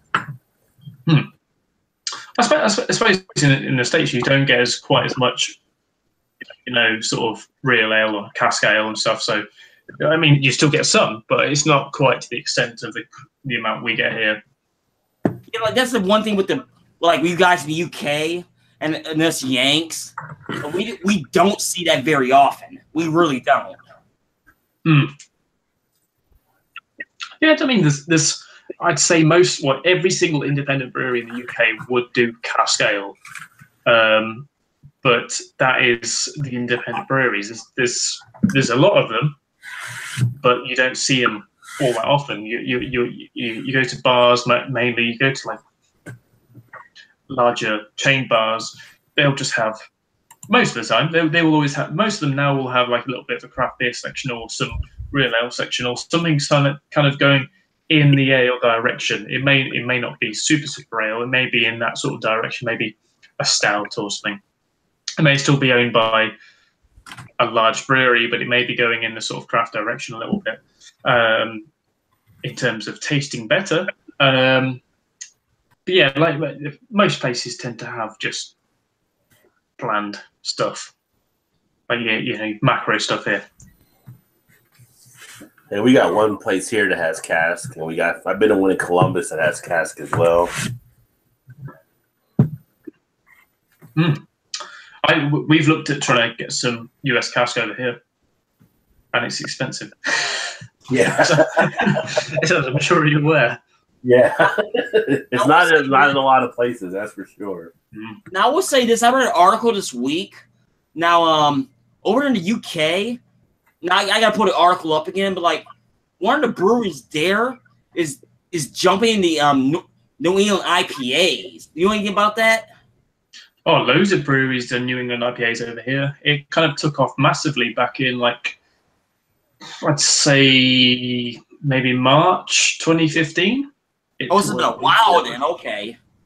I think I know what you're talking about, though, Lance, because I'm sure I read an article that it's either Adnams or Sadler's are doing a New England style IPA. Okay. One of the bigger. I didn't see it recently. I didn't know how big it was over there until I saw that. That's been like the biggest craze in the UK I've found. Is all these hazy, tropical fruit bowl, murky, New England style IPAs.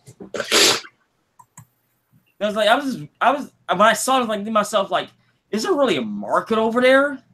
That was my whole thing. The thing is, like, in the mainstream, there's not, but with people that know the beer, there is.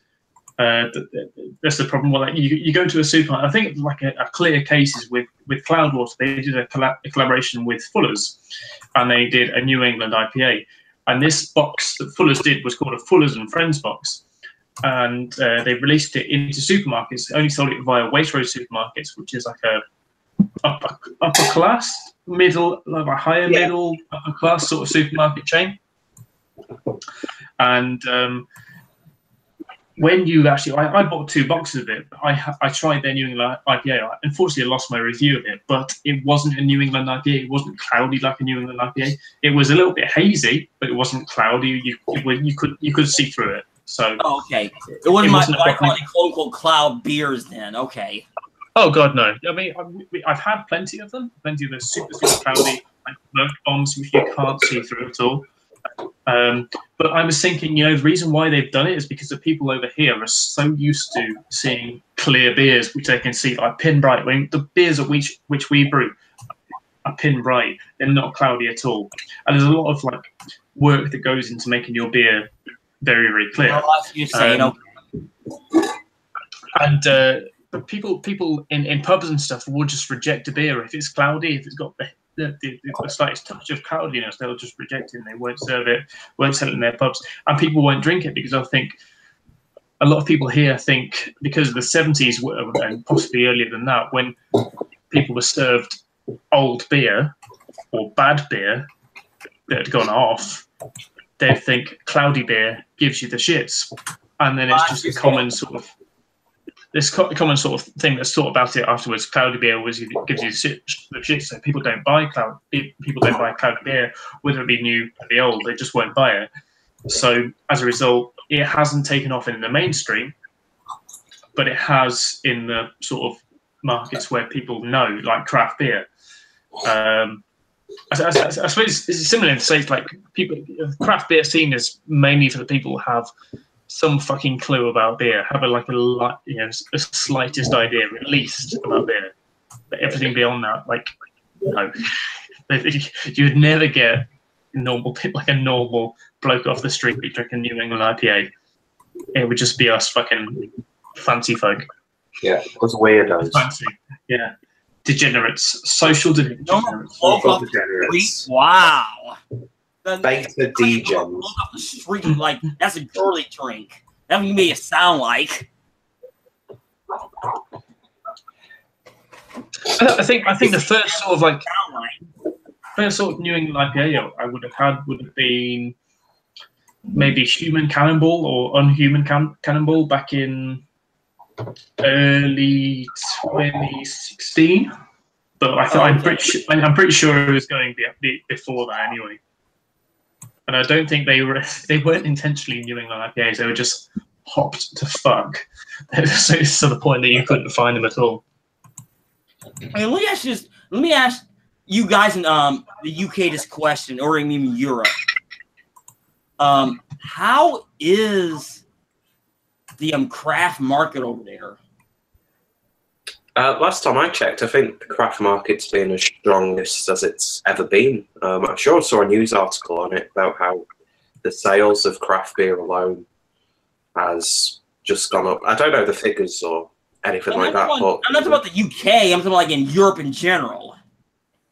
I think as a whole, it's slowly starting to get a bit more popular. There's always going to be a lot of American influence. Like, I'm just thinking, like, I hate to say this, like I'm talking about like more like the bloc countries, farther east. And you guys, they're very regional. I mean, I see them being untouched right now. Like it's starting to spread. Is more my question. Poland's got a big booming scene. So the Poles are in this game, okay? Yeah, I think they were like one of the first sort of like Eastern Bloc, but Eastern European sort of like not really Eastern because they're not that far east, but they were one of the first sort of like Eastern countries to kind of go towards like doing more craft beer. I think like even though it's not really Europe, but Russia is like there's a decent craft scene growing there. I saw last year especially. Just from bloggers and folk that I know on Twitter, the sort of Russian craft beer scene. Even though they did have a lot of Swedish beers at the Russian Beer Festival in Moscow. I think it was in Moscow or St. Petersburg. I can't remember. But they had a lot of just like breweries I've never heard of before. And just interesting to see the quality of the beer from a couple of sommeliers that I know that went out there. Just the quality of the beer was really, really high. So it's interesting to see that some people, some other countries are getting it, but then there's places like maybe Lithuania, Estonia. We don't see too much from there because of imports and stuff. You just don't see it. I think Americans have this sort of concept that Europe is a lot like the States. It's fucking nothing like it. It's like it's just the Europe. It's kind of like England or UK to I don't know Italy is kind of like America to Zimbabwe. It's like that's the way that the market goes. No, getting you brought up in regards to beer. Like us, like this is how I look at it, like us in the US. We have nothing in common with the UK in general, as far as beer. Now, as far as Europe is a different story. Now, me personally, we have more in common with like Australia. So it's like, or Canada. So we're going west and north, not west and north, not east. You know? Even though the Canadians, I mean, there are friends to the north. They really are. But it's one of those ones, they had their own game they play, especially the Francophones. Australia, they just go along for the ride as far as craft beer. Australia is fucking years behind. I mean, they've got some decent breweries. A lot of them have sold out. But they've got some decent breweries. But the reason why they're sold out is because the market is just like nothing like what it is like in the US or the UK. Well, you know, the market it resides along the coast. They're stuck, you know. Yeah, it's just you got to think Australia is like this. I don't know, under 10 million people, or maybe under 30. I can't remember the actual numbers. Maybe under 30 million people per the whole fucking place, and it's giant. They're all huge coastline and desert. That's all they are. Yeah, there's nothing much about it. But I've never been personally. I've got family in New Zealand, but yeah, Canada's a different story because they're right next door to us. They have most of them have easy asses what we have, you know, and vice versa. Even though I wish I had some great Canadian craft down here, I just don't get it here because of the tariffs and all that nonsense.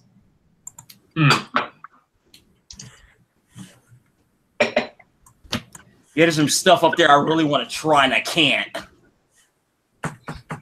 Yeah, I really want to try some of the Canadian stuff.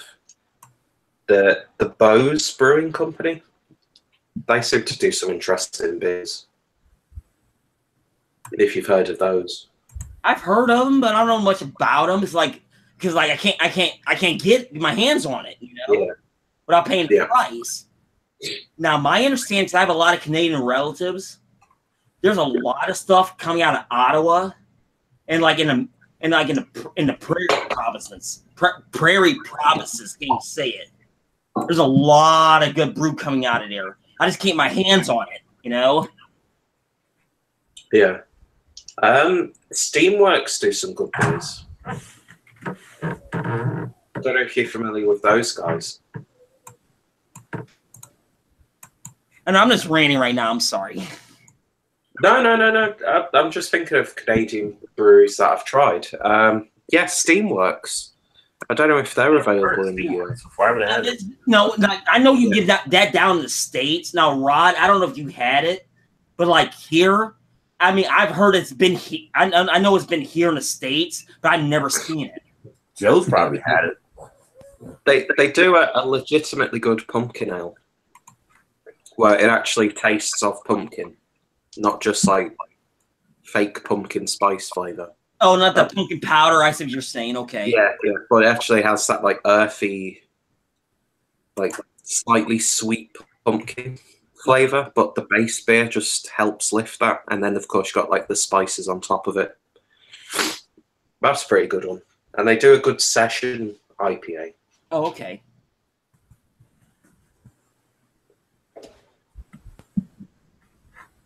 But funny enough, I can't get any of that here in the UK, but I got loads of it when I was in Germany because they set up a distribution network in Berlin. So you're seeing a lot of American and Northern American breweries starting to come into Europe in places like Berlin. I think Copenhagen's got a few American breweries now situated there. Or it wouldn't surprise me if they would. Now, what's the reaction? Now, you're in Germany now, right? No, I'm back in the UK now. Okay, now when you were there, what was the reaction of the American brews going there? There was always a little bit of concern from the people who are like the old school, traditional, local. Oh, like the local regional people? Okay. Yeah, you know, because pretty much every German town or city has like at least 3 local breweries. So, you know, when like an American company like Stone sets up camp in like an abandoned building in Berlin, which it looks absolutely fantastic what they've done. Yeah, there was a little bit of apprehension, but a lot of the craft beer fans really embraced it.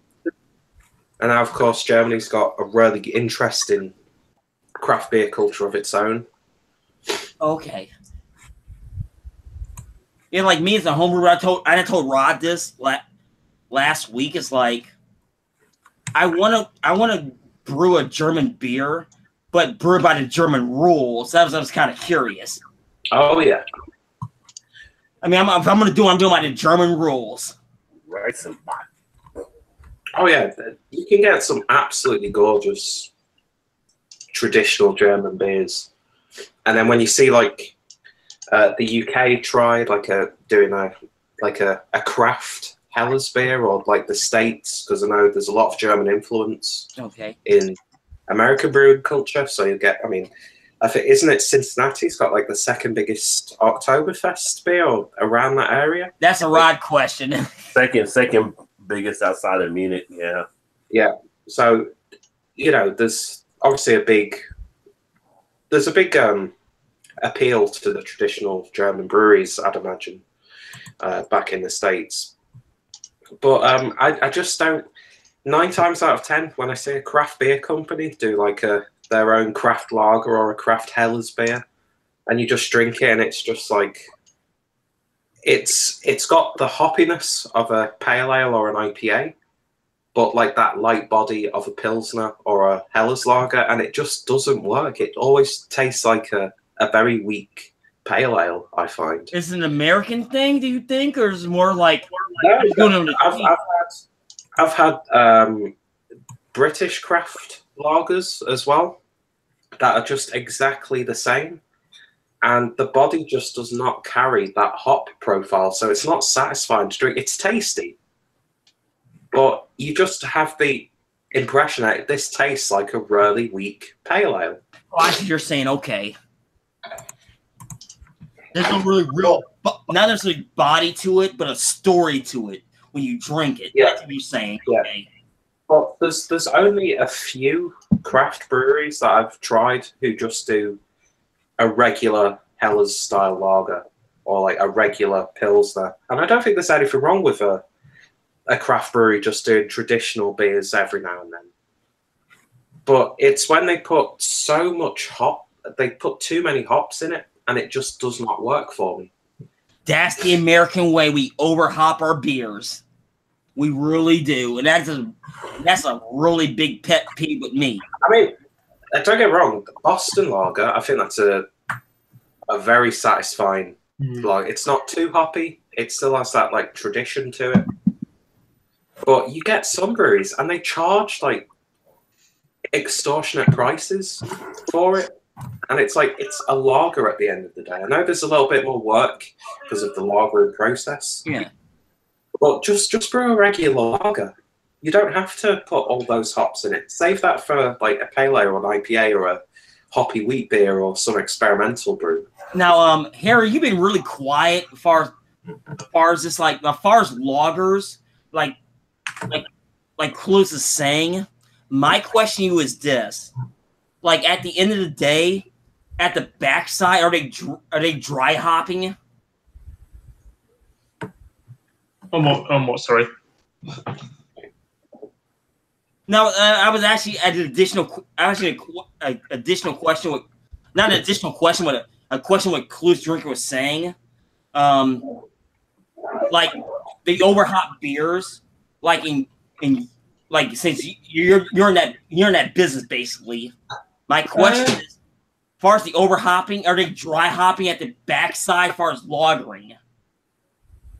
I mean, lagering wise, I don't know anything because we don't lager. Not many breweries do lager in the UK. Mm-hmm. Some breweries do, but it's a lot of time and expense goes into it because it's quite a difficult procedure. It's a little bit more complicated. There's a lot more to do than people think. So yeah, people generally don't lager, but with breweries, craft breweries I can think of that do lager, maybe Camden Town. 5 Points is a really good example. 5 Points do a real good. They do a lovely Pilsner, and it's not heavily dry hopped. No. It's more like on the yeasty sort of front. It's really well done. I think if they were going to heavily dry hop something, they'd probably put it more towards calling it like an India Pale Lager. They wouldn't call it like a normal lager. I say there's not many breweries that actually like craft breweries or small breweries that do like lagers. So it's a little bit of a tricky one to answer. I mean, I wish more people did do lagers because I really enjoy them. Yeah. But yeah, not many people do. I see that's one thing. When I see a beer's named or somewhere on the label it says like excessively hopped or double dry hopped lager or it's an IPL, I know what to expect. I know there's going to be a big like American hop presence in the beer. But when you see craft breweries do the occasional it's always like craft lager, which is a little bit of a warning sign. And you drink it, and it's like, yeah, I get the hops, but that body is just not holding them. Oh, I see. You're saying okay. Yeah, but there've been some good examples. But for the most part, if I just want a lager, I'll just try and seek out something like the Augustina or like Paulana Hellas Lager, because that's a damn fine lager as well. Or some of the more macro ones, because when you have a lager, most of the time you're just drinking it. You're not like getting those. You're not really contemplating the flavour. Yes, correct. So it's always good to have like a little 6-pack or 4-pack in the fridge, that sort of thing. But we'll do a Harry and get a fucking 18-pack. Or a 20-pack of like 270 milliliter Stella Artois, which is absolutely ridiculous. Do you guys get Mad Hops over there? Have you Mad seen those Hops. yet? So over here we have, it's called Mad Hops. A company created. You can actually add drops to your lager to make it more hoppy. I've seen something similar. I saw something similar in Tesco the other day. It's like brew your own lager in a keg, and it gives you like a mini keg, which is a 5-liter mini keg, and it's like it said on it just add water, so it would just like homebrew. I don't know how long it would take. It will homebrew you a lager, and presumably you could add anything you wanted to it. Yeah. To make that lager. It was about £15 for the 5 litres, which is a really good price because normally a mini keg of properly finished beer would cost you about £20-30. So in a 5 litre, so it's similar sort of thing. With this one, it's like you just have a 12-ounce beer and you just take drops and you squeeze them into it, and it adds hops flavor to your lager. So you can take a bottle of Budweiser and squeeze it into it and get a hops presence, but they're making it because of lagers not having that hoppiness. Yeah, I think I've seen something similar in terms of like a hop tea. Like you add it doesn't work, but you add it's a given. You add, sure. Yeah, it's exactly what it is. You add like a hop pellet or something to the beer. And supposedly makes it hoppier, but it doesn't. We also have hop flavored candy now. Oh wow! So they got like a Cascade flavored hard candy you can actually buy. Yeah, that actually sounds pretty good, to be honest. Yeah. I don't know, Rod, was it you who shared that article on how you can infuse your beers with like herbs and spices by using using the coffee press, right? Yeah. I still need to do that. That sounds like I need to go get one so I can do it as well. Yeah. But I think Rob from Hop Scene did a little experiment by putting like hop cones in bottles of Budweiser. Yeah. And he said it was pretty damn good. Well, we lost our host. There he is. I don't know if you'll be able to pick that up. Well, we got a 20-pack of Stella Artois, and it's 284 milliliter bottles. Nice. That's bizarre. I don't get why 284. It's Nigel Farage Brexit packaging. Yeah. That's what it is. Just a bit weird. I know. Was it Siren done a beer called Hop Candy? Sure. Yeah, they have a hop candy you can do now that tastes like Cascade hops. I think that was a double IPA though. It wasn't a sweet. Oh, Craig's alive. Like I thought you died, dude. You've been quiet for a while. I'm just video problem. I've done two. He's done two. This is my kind of hop surge for. Yeah. So I'm thinking about going to this. Hold on a second, Craig. That was a Hot Rye IPA on the left. On your right, excuse me. Yeah, this one is a collaboration with Northern Monk and the Daya Brewing Company. Ooh, that looks good. That's what I thought about sitting downstairs in the fridge. That one. It's fucking lush. It's lush. Oh, it's totally lush, huh? It's lush, Lance. This one is a although it's a week out of date, but whatever. It's a collaboration beer with Cloudwater and the Vale Brewing Company. Oh, okay. Stateside. This is their pineapple double IPA, 8.5%.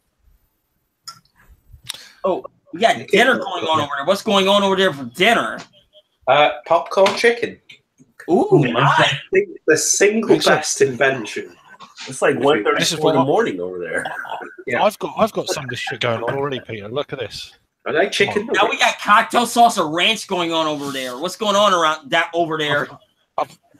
I've got strips here and all sorts of types of shaped chicken. Peter, is that SFC, not KFC? Is it? No, BF? Oh, jeez, this is Aldi's own brand.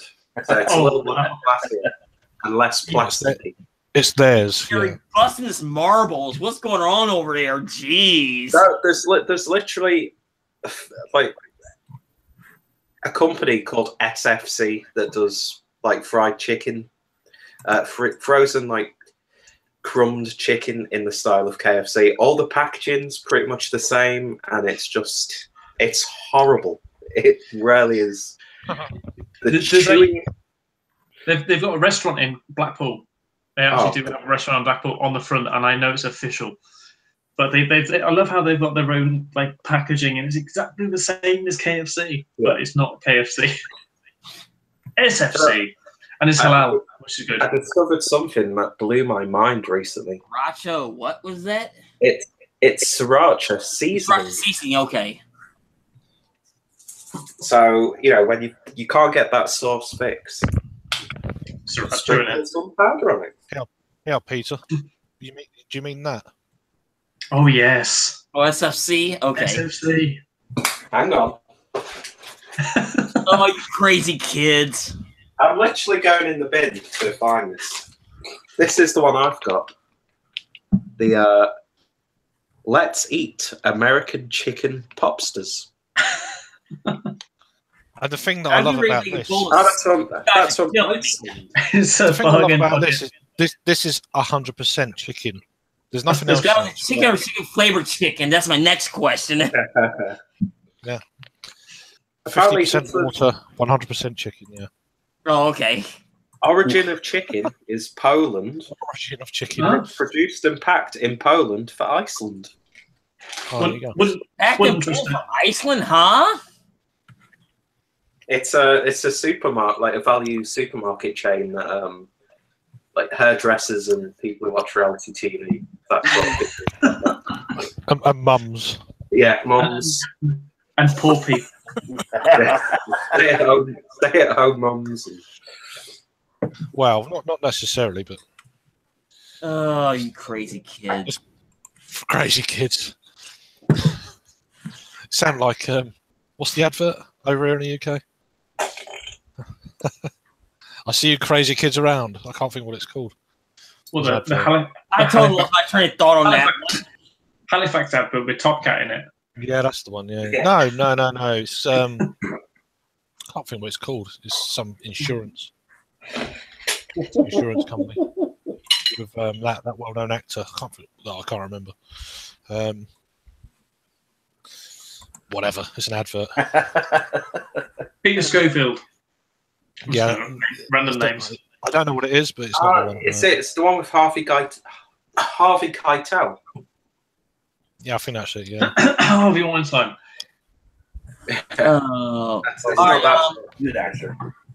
Leave a live chat update. Now, Average Joe bowed out, which is a rarity. Like he usually be around to the end of one of mine or chime in live. You should have come in. I hope he's okay. He's probably drinking somewhere right now. He's probably ice cold up there, Northern Erie County. But it's he's probably knocking out. I'd be surprised if he went out. No, he's outside Buffalo. He's in Erie County. Yeah, no, I was surprised if he went out. Northern Erie County. He's like right by the border. Oh, he's in north of yeah. He's not in Buffalo. No. He's in Northern Erie County. He's got a ton of smell there. Let's see here. Tyler says, we haven't tried him, don't want to taste cherry. Thinks I'll try one very soon. Actually, you know what? Hold on a second. I went too far. Tyler says, Rajay always says drink locally. He's spot on. Then Harry says, bye-bye, Joe, which we always say. Tyler says, Bucks are playing Raps right now for basketball fans. Boston's playing Minnesota right now. The retracted message is like, I had a 95 IPU, whoop it and tasted great, not bad at all. Now, I'm going to stop right here. Tyler. Now, I can't speak what you had up there in Minnesota. Or Wisconsin, excuse me. I can't speak what you had up there, However, talk to me and RJ about having 110 plus. You know, it's like that would knock you on the ground immediately if you, especially not familiar with it. You know, I mean, I've done it. Like that Tiger one, RJ, remember that Tiger one I did? The IBU you're talking about? Yeah, the one that was like 126. Mm-hmm. I can't even do a general chat that night. I was on the ground. Well, that was maybe more the ABU than the IBU. Nap that night, you know, it's like 95 compared to 126 is nothing. Sorry, Tyler. I hate to say what it is, you know. I still want to do the 1,000 McKellar, although you can't really taste past 120. People say. I Yeah, thought it was 100. I thought it was 100 the IBU, but what? No, they had a 1,000 when it signed that. 126. It's like it's a fire factor in that, you know. It's a complete bollocks gimmick. That's all that is. You wouldn't really know because you can't, like I say, you can't get past 120 really. That's what most people can't get past 120. How tired do it make me after one beer, you know? Now Tyler said, like, continue, like, how do you find the hop candy? They have it on Amazon, super cheap. Actually, I did see it on Amazon. The Cascade candy. If you look up beer candy, it is on Amazon. Oh, okay. That's exactly where I saw it. And Tyler says the B Hoppy logo is so freaking awesome. Excuse me, with that beer. OMG. Checked out for the B Hoppy candy. And Tyler says, okay, look for the higher now, the IBUs. And that is the update in the live chat. That's cool. Why have I get an echo? Yeah, I mean, really, the IBUs you're talking about the bitter, but you can have 100 IBU and it'll taste like 50 because of the way you get malted out. Like if you drink the Great Lakes, Lake Erie or Chill Wave, one of them is like 100 IBU, but it doesn't even feel like 100 IBU. You know, like you're on the other side of the state, RJ, but it's like up here, Great Lakes is pretty much an afterthought now. It really is. Right. People still like Great Lakes. No, like I enjoy Edmund Fitzgerald. I always do. I always have. Everybody seems to enjoy Edmund Fitzgerald. But like up here, like they're so past their prime. Their egos are so inflated. We don't care about them anymore. Blasphemy. I'm just saying the fact. I'm saying the facts. So tell anybody to send me their Chill Wave or Lake Erie Monster. They don't want their Nosferatu. Send me that too. I'll take it. Oh, give me Edmund Fitzgerald. I'll drink that all day long. Trust me. Now this one, this Dortmunder Gold, I'm not a fan of that one. I think it's okay, but it's nothing to write home about. Yeah, they let their ego back in the early 2000s get the best of them. And it's like it finally caught up to them. Yeah. And like our British friends, like, what the hell are we talking about? They probably had Great Lakes. I know the British. I've never seen any of their beers there. Oh, you haven't seen any of them? I think we have had one or two beers in the past, but I don't think there's any available at the moment. I don't know, Harry, you might. Who's that from, sorry? Great Lakes Brewing. I think we've had them before. We had one in America, we have one in Canada. I'm sure we've had them in the UK before. I've seen one or two. It does sound familiar. So there might be a via deal. It might go to Canada first, then to the UK. It might one of those deals. A double charge. I don't know. You might get them at like a high price. Yeah, it kind of sounds like something you'd find at a super mega bonus price. Like something stupidly expensive, but yeah. I have heard of it. Like I think Castle Ridge Wines may have had it, which is a. I've seen them online before. Great Lakes, not very many. Not very many though. Like one or two lines, possibly something like that. Right. Certainly in the last 5 years, but not recently. Probably 4 or 5 years ago. Okay. We have had them. I've heard of course. So. I'm pretty sure you have, you know. Now, here's what I'm going to do. I'm going to shut this chat down, but I'm going to step away for a couple of minutes. I want you guys, for you guys in the UK, think about a question. What do you Shutting it down, how are you going to know the answer? Well, Rod, you don't count, all right? I'm talking about the fans watching. The people watching, if you're going to give them a question, they're not going to know the answer if you shut it down. You're the audience like that. You got to think the audience, you know. No, for you guys in the chat, please comment in below when it's actually post. But you guys live in the UK, answer me this. Think about this. Excuse me. Think about this question when I come back. What do you want to see in an American brew? Now, Rod, since you're here, you're the only other American here. You as a Yank, what do you want to see in a European beer? I'm asking you the reverse question. As a Yank, I'll be right back. As a Yank, that was. As a Yank. Those goddamn Yanks. I didn't say it. I just quoted. Almost as bad as it. Goddamn Nippons. I still don't know what the question was, but there you go. I think he's asking what quality would you like to see in a European beer from America, I guess. Right. I know what beer I want to see from America, but quality in beer. Brilliant. Sure. Call Joe. Average Joe. I'm more of the I want to see the CBS over here. Oh, yeah. 355 bottles. CBS. Hope, fingers crossed, that will be coming across. I will buy one bottle for that. I'm guessing it's going to be about £7 or £8, something like that. In that range. Isn't Paul going to be bringing some? Hopefully, much like I don't expect anything from Paul. I just want to meet him. If Paul brings him, I'll happily give him like a whatever. Paul going over there like April, right? Whatever it was, February. I'm hoping it's March. He's saying in March. Oh, yeah, March. Yeah. Okay. He's not sure when. Hopefully, it coincides with Hop City, which would be messy if it does. I think Eric's going to be over there like the next week or two. Yeah, he's coming to your neck of the woods, Harry, and Eric. Yeah, I've just been chatting with him. He said like, man, hopefully you guys get a chance to meet her at some point. I don't think I'll be able to do it. Unfortunately, he said to me like early February or something like that. He's coming over, so he'd only be Birmingham's like 20 miles or 15 miles away into my home city, and I know everything about it. I deliver there every single Wednesday, so I'm gonna show him a couple of different pubs.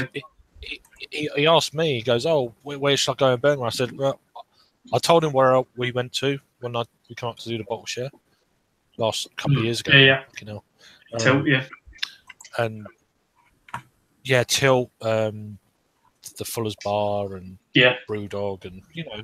All I know is to go to the Winchester. That's all I know. Go to the Winchester. Wait for it all to blow over. What happens in Birmingham stays in Birmingham. Yeah, go to Birmingham, get stabbed. Watch that movie again, man. It's a funny movie. All right, I'm back now. One final question. I'll go left to right across my screen. Harry, you are first. Fuck. Good. Good. I'm lost. That means I'm lost. I'm lost. That's good. I've got more time. I think you're next, Craig. Now, Harry. No. Not on my screen. Now, you're a special case because you're learning brewing business. He's a nutcase. Now, what?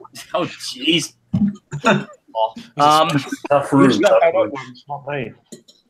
Now, what do you want? Like, if you get your hands on it, what do you want in an American brew? Brewery wise, because I've only discovered it recently properly, is something from Prairie. I'd like to see the brewery themselves. Like, what you want in a style is more my question. Okay, in style.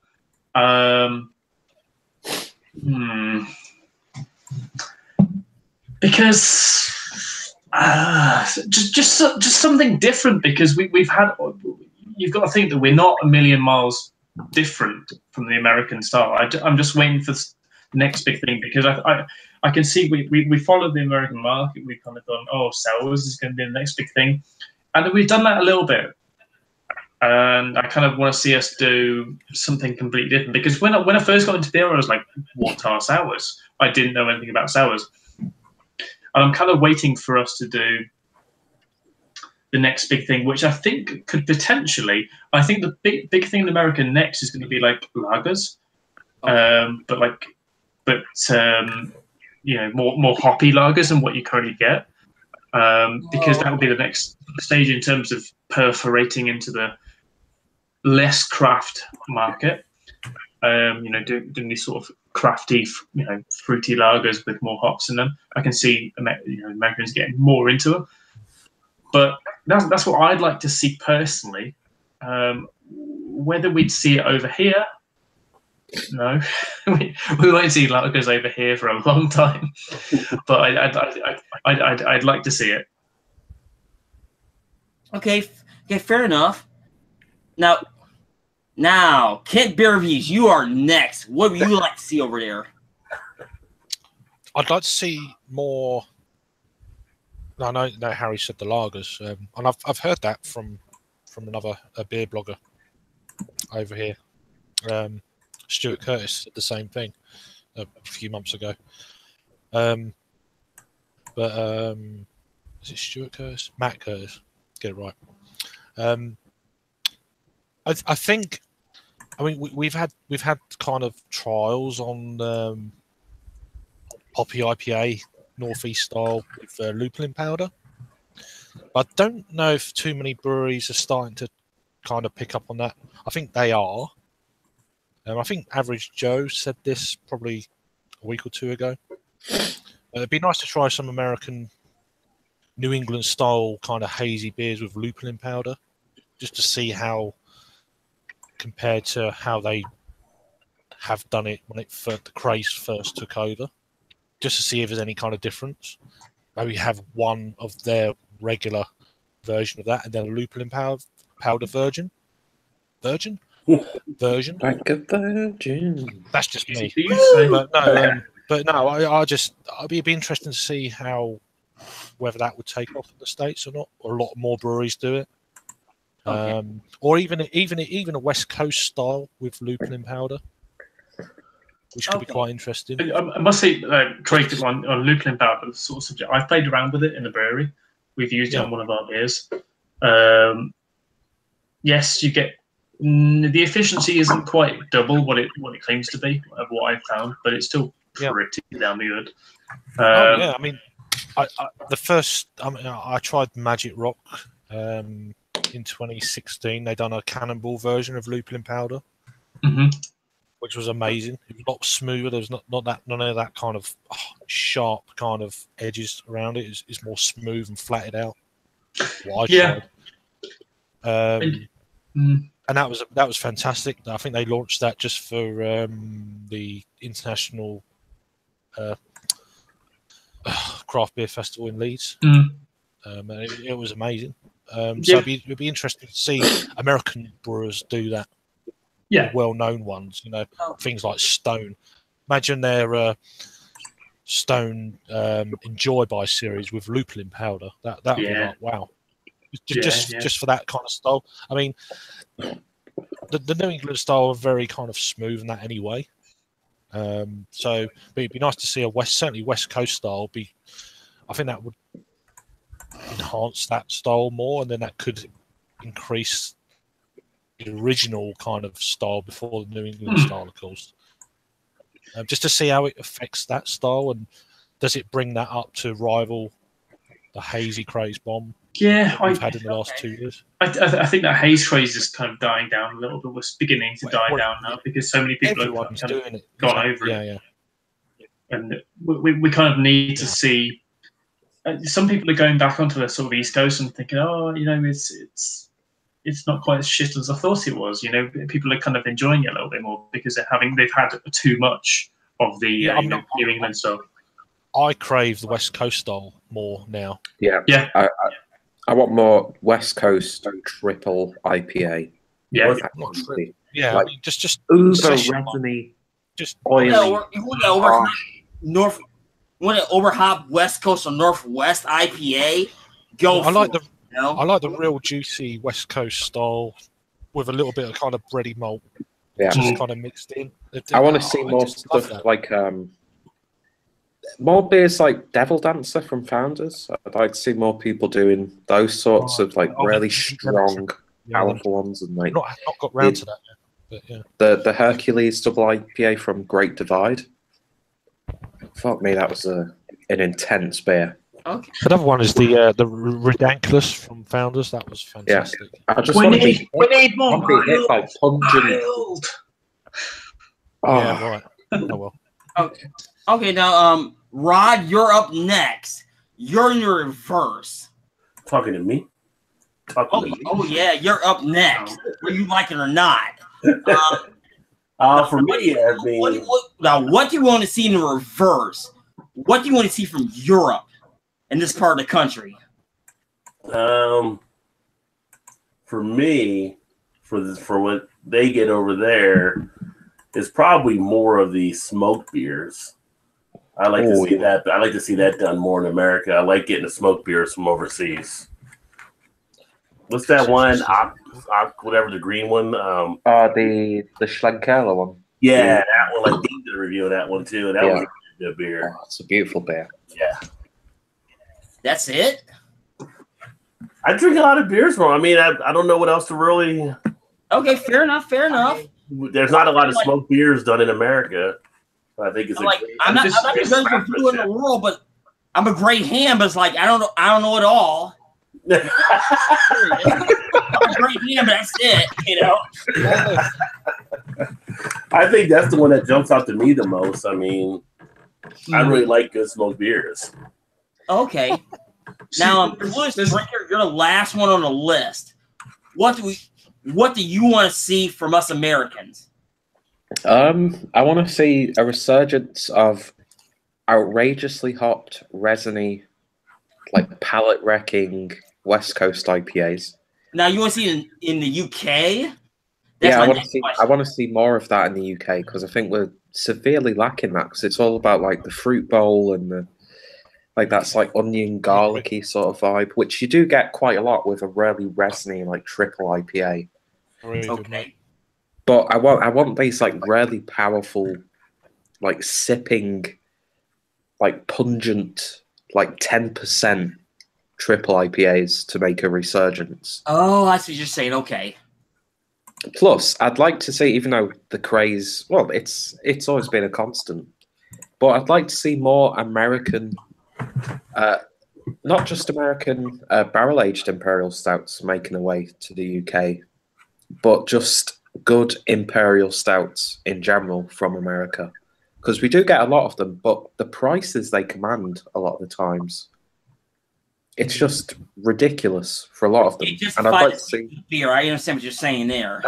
I'd like a bit more range from like some of the more smaller American breweries, which I know it's harder for them to get their product even nationwide, let alone internationally. But I'd like to see more than just like the typical ones that we get, like the which have got no wrong with it, like 10. You're relying on trading at that point. It's like it becomes a big mess, you know. Yeah.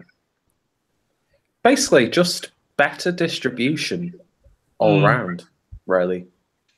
I think that's more than fair. It's like distribution, like for all of us as beer tubers, we want to at least have a chance to get it, you know. Even we have to travel a little bit, we don't at least have the chance. If it's like not necessarily in town, but like 20 miles or 30 kilometers away, we want a chance to at least get our hands on it. You know, I think we're in a position in the UK. We're quite fortunate with the amount of American breweries beers that we do get.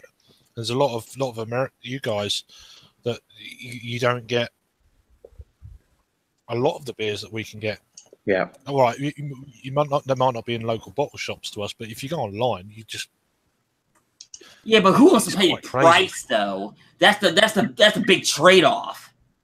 Well, there is. It depends as well what style of beer you're into. I mean, some of the sours over here from and things like that. You're looking at £15 a bottle for a sour. And it's like, and it's not my first choice of style. I mean, postage-wise, it's not too bad. It ranges between £5 to £7 for an online order. So that's pretty reasonable. Keep in mind, we're coming across keep in mind, like someone like me, it would come from Europe, we come across an ocean. There's a huge charge for that. Yeah. I mean, but they order them in and they're on their websites, and then you pay from where they are wherever they are in the country. So that's quite low. But the choice is just it's increased tenfold. I think. I mean, I think that's it really. I think just like a steady, consistent growth in availability of some of the beers.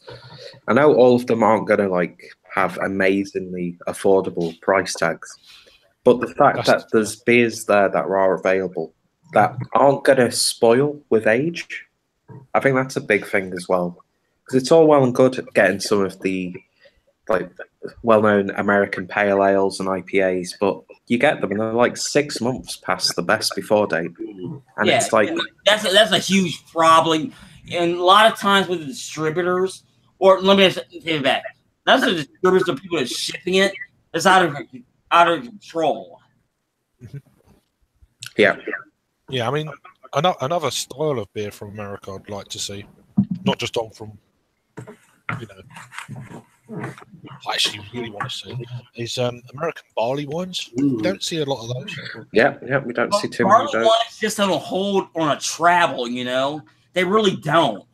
They never really have. Unless you get a strong barley wine, but a strong barley wine, you're almost a mead. So it's one of those ones to where it's that weird balance. Going across an ocean, I don't know if it's going to hold. I really don't. That were barley wines for years. The barley wine shouldn't be a problem, really. It's not. I mean, we get a lot of stuff refrigerated. But that's funny because we get like a lot of English barley wines here too. So, but you guys aren't getting as many American barley wines. No, that's. I mean, those the process what I'm talking about, Rod. Is ones where like I don't know if it's going to hold across the ocean versus the other way around. I just don't. Well, a lot of it is air freighted now in refrigerated units. Yeah. So, I mean, we've got the cold chain in place now. There's a company called the Bottle Shop in the UK, and they've just increased their portfolio and funding, so that they're going to be importing a lot more and new American style or breweries to the UK for the first time. I think in 2018 it's really going to take off. So. Be interested to see what sort of breweries they get and what styles they get from them breweries. Hopefully, it's a lot more American style barley wines rather than the barley wines that we get here in the UK, which is not a lot, to be honest with you. Okay, fair enough. Now I'm going to end it myself. Now, my whole thing is twofold. Number one, now this don't affect you guys in the UK, but affect me and Rod. And I've talked about this a lot. It's quality control. And a buddy of mine, Ian, has always said this. You can't spell quality with a K. You just can't. And it is so right, I used to work at retail. I've heard that before. Yeah. It is a fact. Like that Kmart mentality. And it's like there's so many breweries coming online right now that my biggest fear that quality goes out the window. Now, for us in the States, we'll never review everything, right? I don't care what anybody says. I just don't. We'll never review everything. But I want a basis for everything to lead, Now, my second issue is what I want to see from the other side. honestly, is twofold. Number one, I want to see more brews from Eastern Europe, and there's a reason for this. The beers I've had from Eastern Europe, they may be 5-6%, but they're very strong, which means they may bottle it and send it here, but it's very regional, and they take very strong pride in what they do. And correct me, you guys over there on the other side, if I'm wrong on that. They west of the Urals. I can't speak for the east of the Urals, but the west of the Urals, they take very strong pride in what they do. They really, really, really do, and they want the best shipped out. I'd like to see a lot more beers from Poland, especially the craft beer scene in the UK at least. That'd be getting onto that theme of Eastern Europe. Some of the craft beer, by the sound of it, the craft beer, well, it has been for the last 3 or 4 years. The craft beer scene in Poland's mental. Now, my understanding with Poland says Poland is flat land because it's more of an in-between country. Poland, they can, maybe it's a hops deal, I don't know. But it's like, maybe they figured it out. Like, I want to experiment more beers from Lithuania, Romania, the Czechs. You would get Czech beer here in the States. I want to experiment more regional beers from them. Not because they're stronger, because they take more pride in what they do. Maybe this is me. I mean, I see where you're coming from. Hold on a second. Even the French and the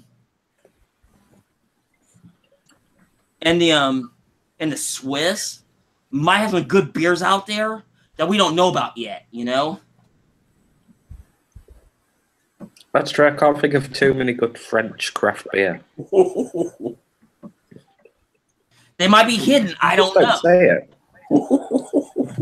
I have a lot of French relatives, and they said indirectly, at least there's some really good local stuff there, but obviously none of us can have it at the moment, you know. So I don't know.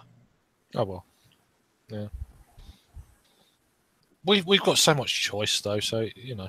I mean, if you're niche, you can always go over to France and just new world problems. That's what that is. New world problems. It might be extremely local there. I don't know. I don't know their laws or what they do or anything. I'm just going with what I'm told. Mm-hmm. Now, the other side is Asia is a gigantic market. Mm-hmm. Now, you said all Asia, China, Asia in general, everything. That was big. Now I'll start with Japan. Red rice beer is a huge thing there. Now I've had it. Now it's very spotty. Now I don't know the Japanese. Okay, let me start the sentence over. I know they know how to make a beer, right? But I don't know how to make it. They doubt it in. Basically, it might be a Japan thing and an island thing. I don't know, but my understanding is like the Philippines, Indonesia, even though they really restrict there, China, they make one hell of a beer locally. Not that stuff we get now. I can't even name this. I can't even name the beer we get here in the States. Rod, help me with that one. Is that Asahi? No. For which one? Cluedo? What did you say? What is it? Like, is that Chinese beer? You talking about Changjiao? Like, the bottle of the Buddha, you know. Fuck the green bottle. Yeah. Buddha. Yeah. Happy Buddha. It's like my understanding, like the Chinese, especially in the interior, they make one hell of an interior regional beer. That's the stuff I want to have. Not even as a reviewer. I don't know if they drink the Buddha, because that's like their Budweiser, probably. No. They probably said it to us, like we said it to Budweiser Canada. No, Rod. Like something tells me, like the really regional local stuff, they take really strong pride in what they make. That's what I'm saying the green bottle they send to us, they don't probably drink it. No, that's the Budweiser brand. Yeah. Okay, I'm sorry. But it's like that's something I want to experience. I'm not saying as a reviewer. I'm not saying as that. I'm saying as a craft beer drinker. I want to experience what the world has to offer. And from that point, reverse it and start doing reviews. Because like if it's good, it's good. If it's bad, it's bad. You know, maybe this is me. I can't speak for all you guys. But it's one of those ones where every beer has a story. And I get a lot of heat for that, but that's what it is. And it's one of those ones where I can't say what I want to say because like I can't get the words. Too much natty daddy. Well, every beer's lot. got a flavour. Every beer's got a flavour. Well, I had that eggnog IPA, and that totally fucked me up today. It just sounds so incredibly nasty, though. No, Lance, it's bad as it sounds. Trust me. Lance, can you get hold of Natty Rush down there? I beg your pardon? Can you get hold of Natty Rush down there? Not here in Akron. No, we cannot. There's a beer called Natty Rush for real? Yes, there is. Even I know this. Natty Rush. Yeah, it's like why is there a Natty Rush? Why is anybody rushing for Natty anyway? No, it's actually available in the Southeast. So like I have no idea. So I don't know. You should rush out and get it. I think I saw someone presumably like northwest because it was cold and it was snowy. That's all I'm basing it from. But Natty Rush, Hurricane Punch, Blue Frostbite, Watermelon. That's the one I saw. Yeah, malt liquor. Yeah, and it was blue, is what I remember. ABV. Yeah, looks like good fun. Or a nightmare in a glass. They give you a pink bucket when you buy the bottle or a can. That's just straight bad news. That's all bad news. Yeah. Oh, jeez. Here I am, rock you like a hurricane. Here I am. I've seen that song. But hold on a sec. Only 3 more beers to go. I'm gonna jump off here. It's basically 9:15. So here's what I'm gonna do for Harry, Craig, Rod J, the Clues Beer Drinker, Tyler, Ronald Therio, Average Joe. Who am I missing here? Did you get Lee Russell? Lee Russell. I'm sorry. Tyler, he's been commenting. And Paul at PA Beer Reviews. Yeah.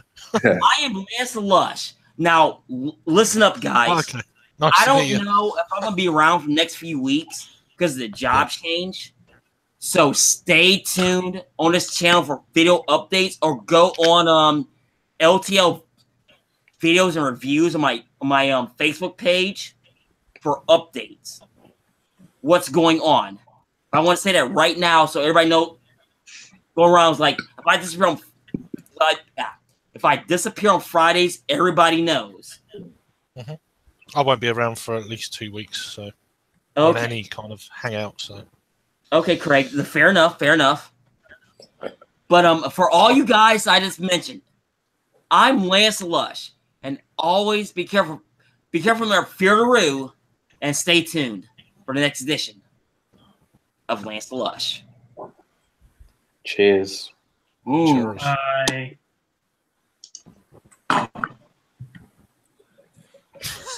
Oh, we're still live. Okay. We're still here. Hey, what's Yeah. See you later, Lance. Anyway. What did he just say? Yeah.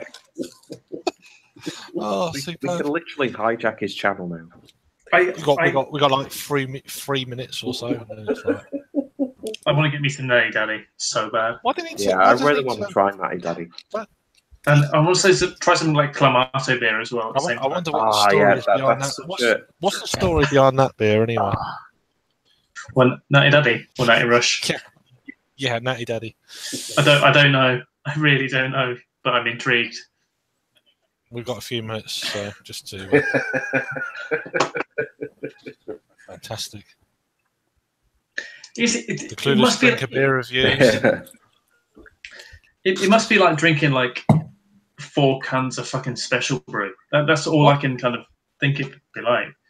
If you're watching the rerun, Lance, you need to stop the actual recording and then go. That's how that works. No, fantastic, brilliant. That's not how it works. Thanks for watching this production. It's been good. Yeah. Been good. Thank you for sticking with us until it eventually ends. Whenever that is, it could be any moment. So yeah, it's all good. Oh, Paul's here. Oh, good timing, Paul. Oh, Paul's in for the after show. You have 2 minutes of abuse. Yeah, Paul. He's having Go. That's the time right now. You've got 2 minutes of Pauling. Go. He's not here yet. I'm here. I just Here don't he is. know. Of course. Here's your chance. You can say the 7 bad words you're not supposed to say on TV right now because Les left it live. He's left it live for 2 seconds. Oh, yeah, so you can be Paul and prolapsing and everything.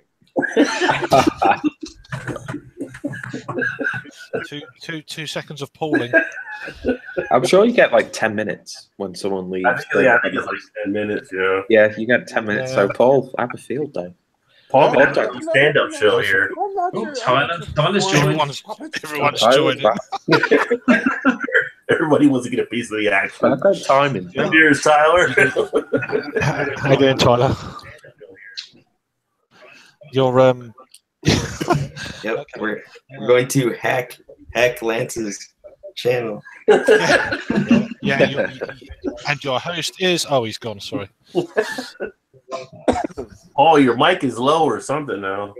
Yeah, I don't have my headphones because I'm trying to charge my phone. Because the iPhone 7 doesn't have your headphones jacks. They got rid of it. Oh yeah, because it's shit. Oh, you've got one of those newer iPhones. Yeah. You hipster prick. Oh, I am a hipster prick. You're loud enough. You're loud enough. Yeah. Yeah, I just hate how he got rid of the headphones. That's shitty. Yeah. Now I know who Tyler is. When other companies are making technological advances, Apple just seems to be slowly going backwards. Apple says, "Oh yeah, okay, we lied before we did slow your phones down." Yeah. Everyone assumed that anyway. Yeah. Everyone who's had an iPhone for years is like, they slow it down. iPhone 11 is just going to be a Nokia 3310 or something. It's just going to go that far back. Yeah.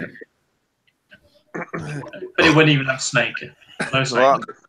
No fucking point. I remember the days when you had to buy ringtones. Yes, I remember those days. Yeah, I remember that. Of course, we just download them illegally. I've got one of these to review. The MIDI files. Actually, well, this one's good. This one has 100. Oh, that was fun. Remember sending stuff by infrared? That was the good old days. Yeah.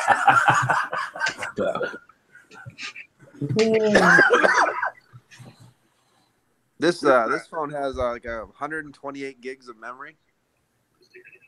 You got the 8 plus. You got her to 8. I just got the 7 because so they cold didn't here. have a 7. They didn't have an 8 with this much memory, so I just took the 7. Okay. And then it's gonna be it's actually gonna be cheaper because I'm teaming up with my friend and we're both doing like an extra line and we're just gonna pay half the money each. And then it's all right. It's not that bad. There's nothing wrong with the phone. Other than that, Is this friend still alive? Without a holy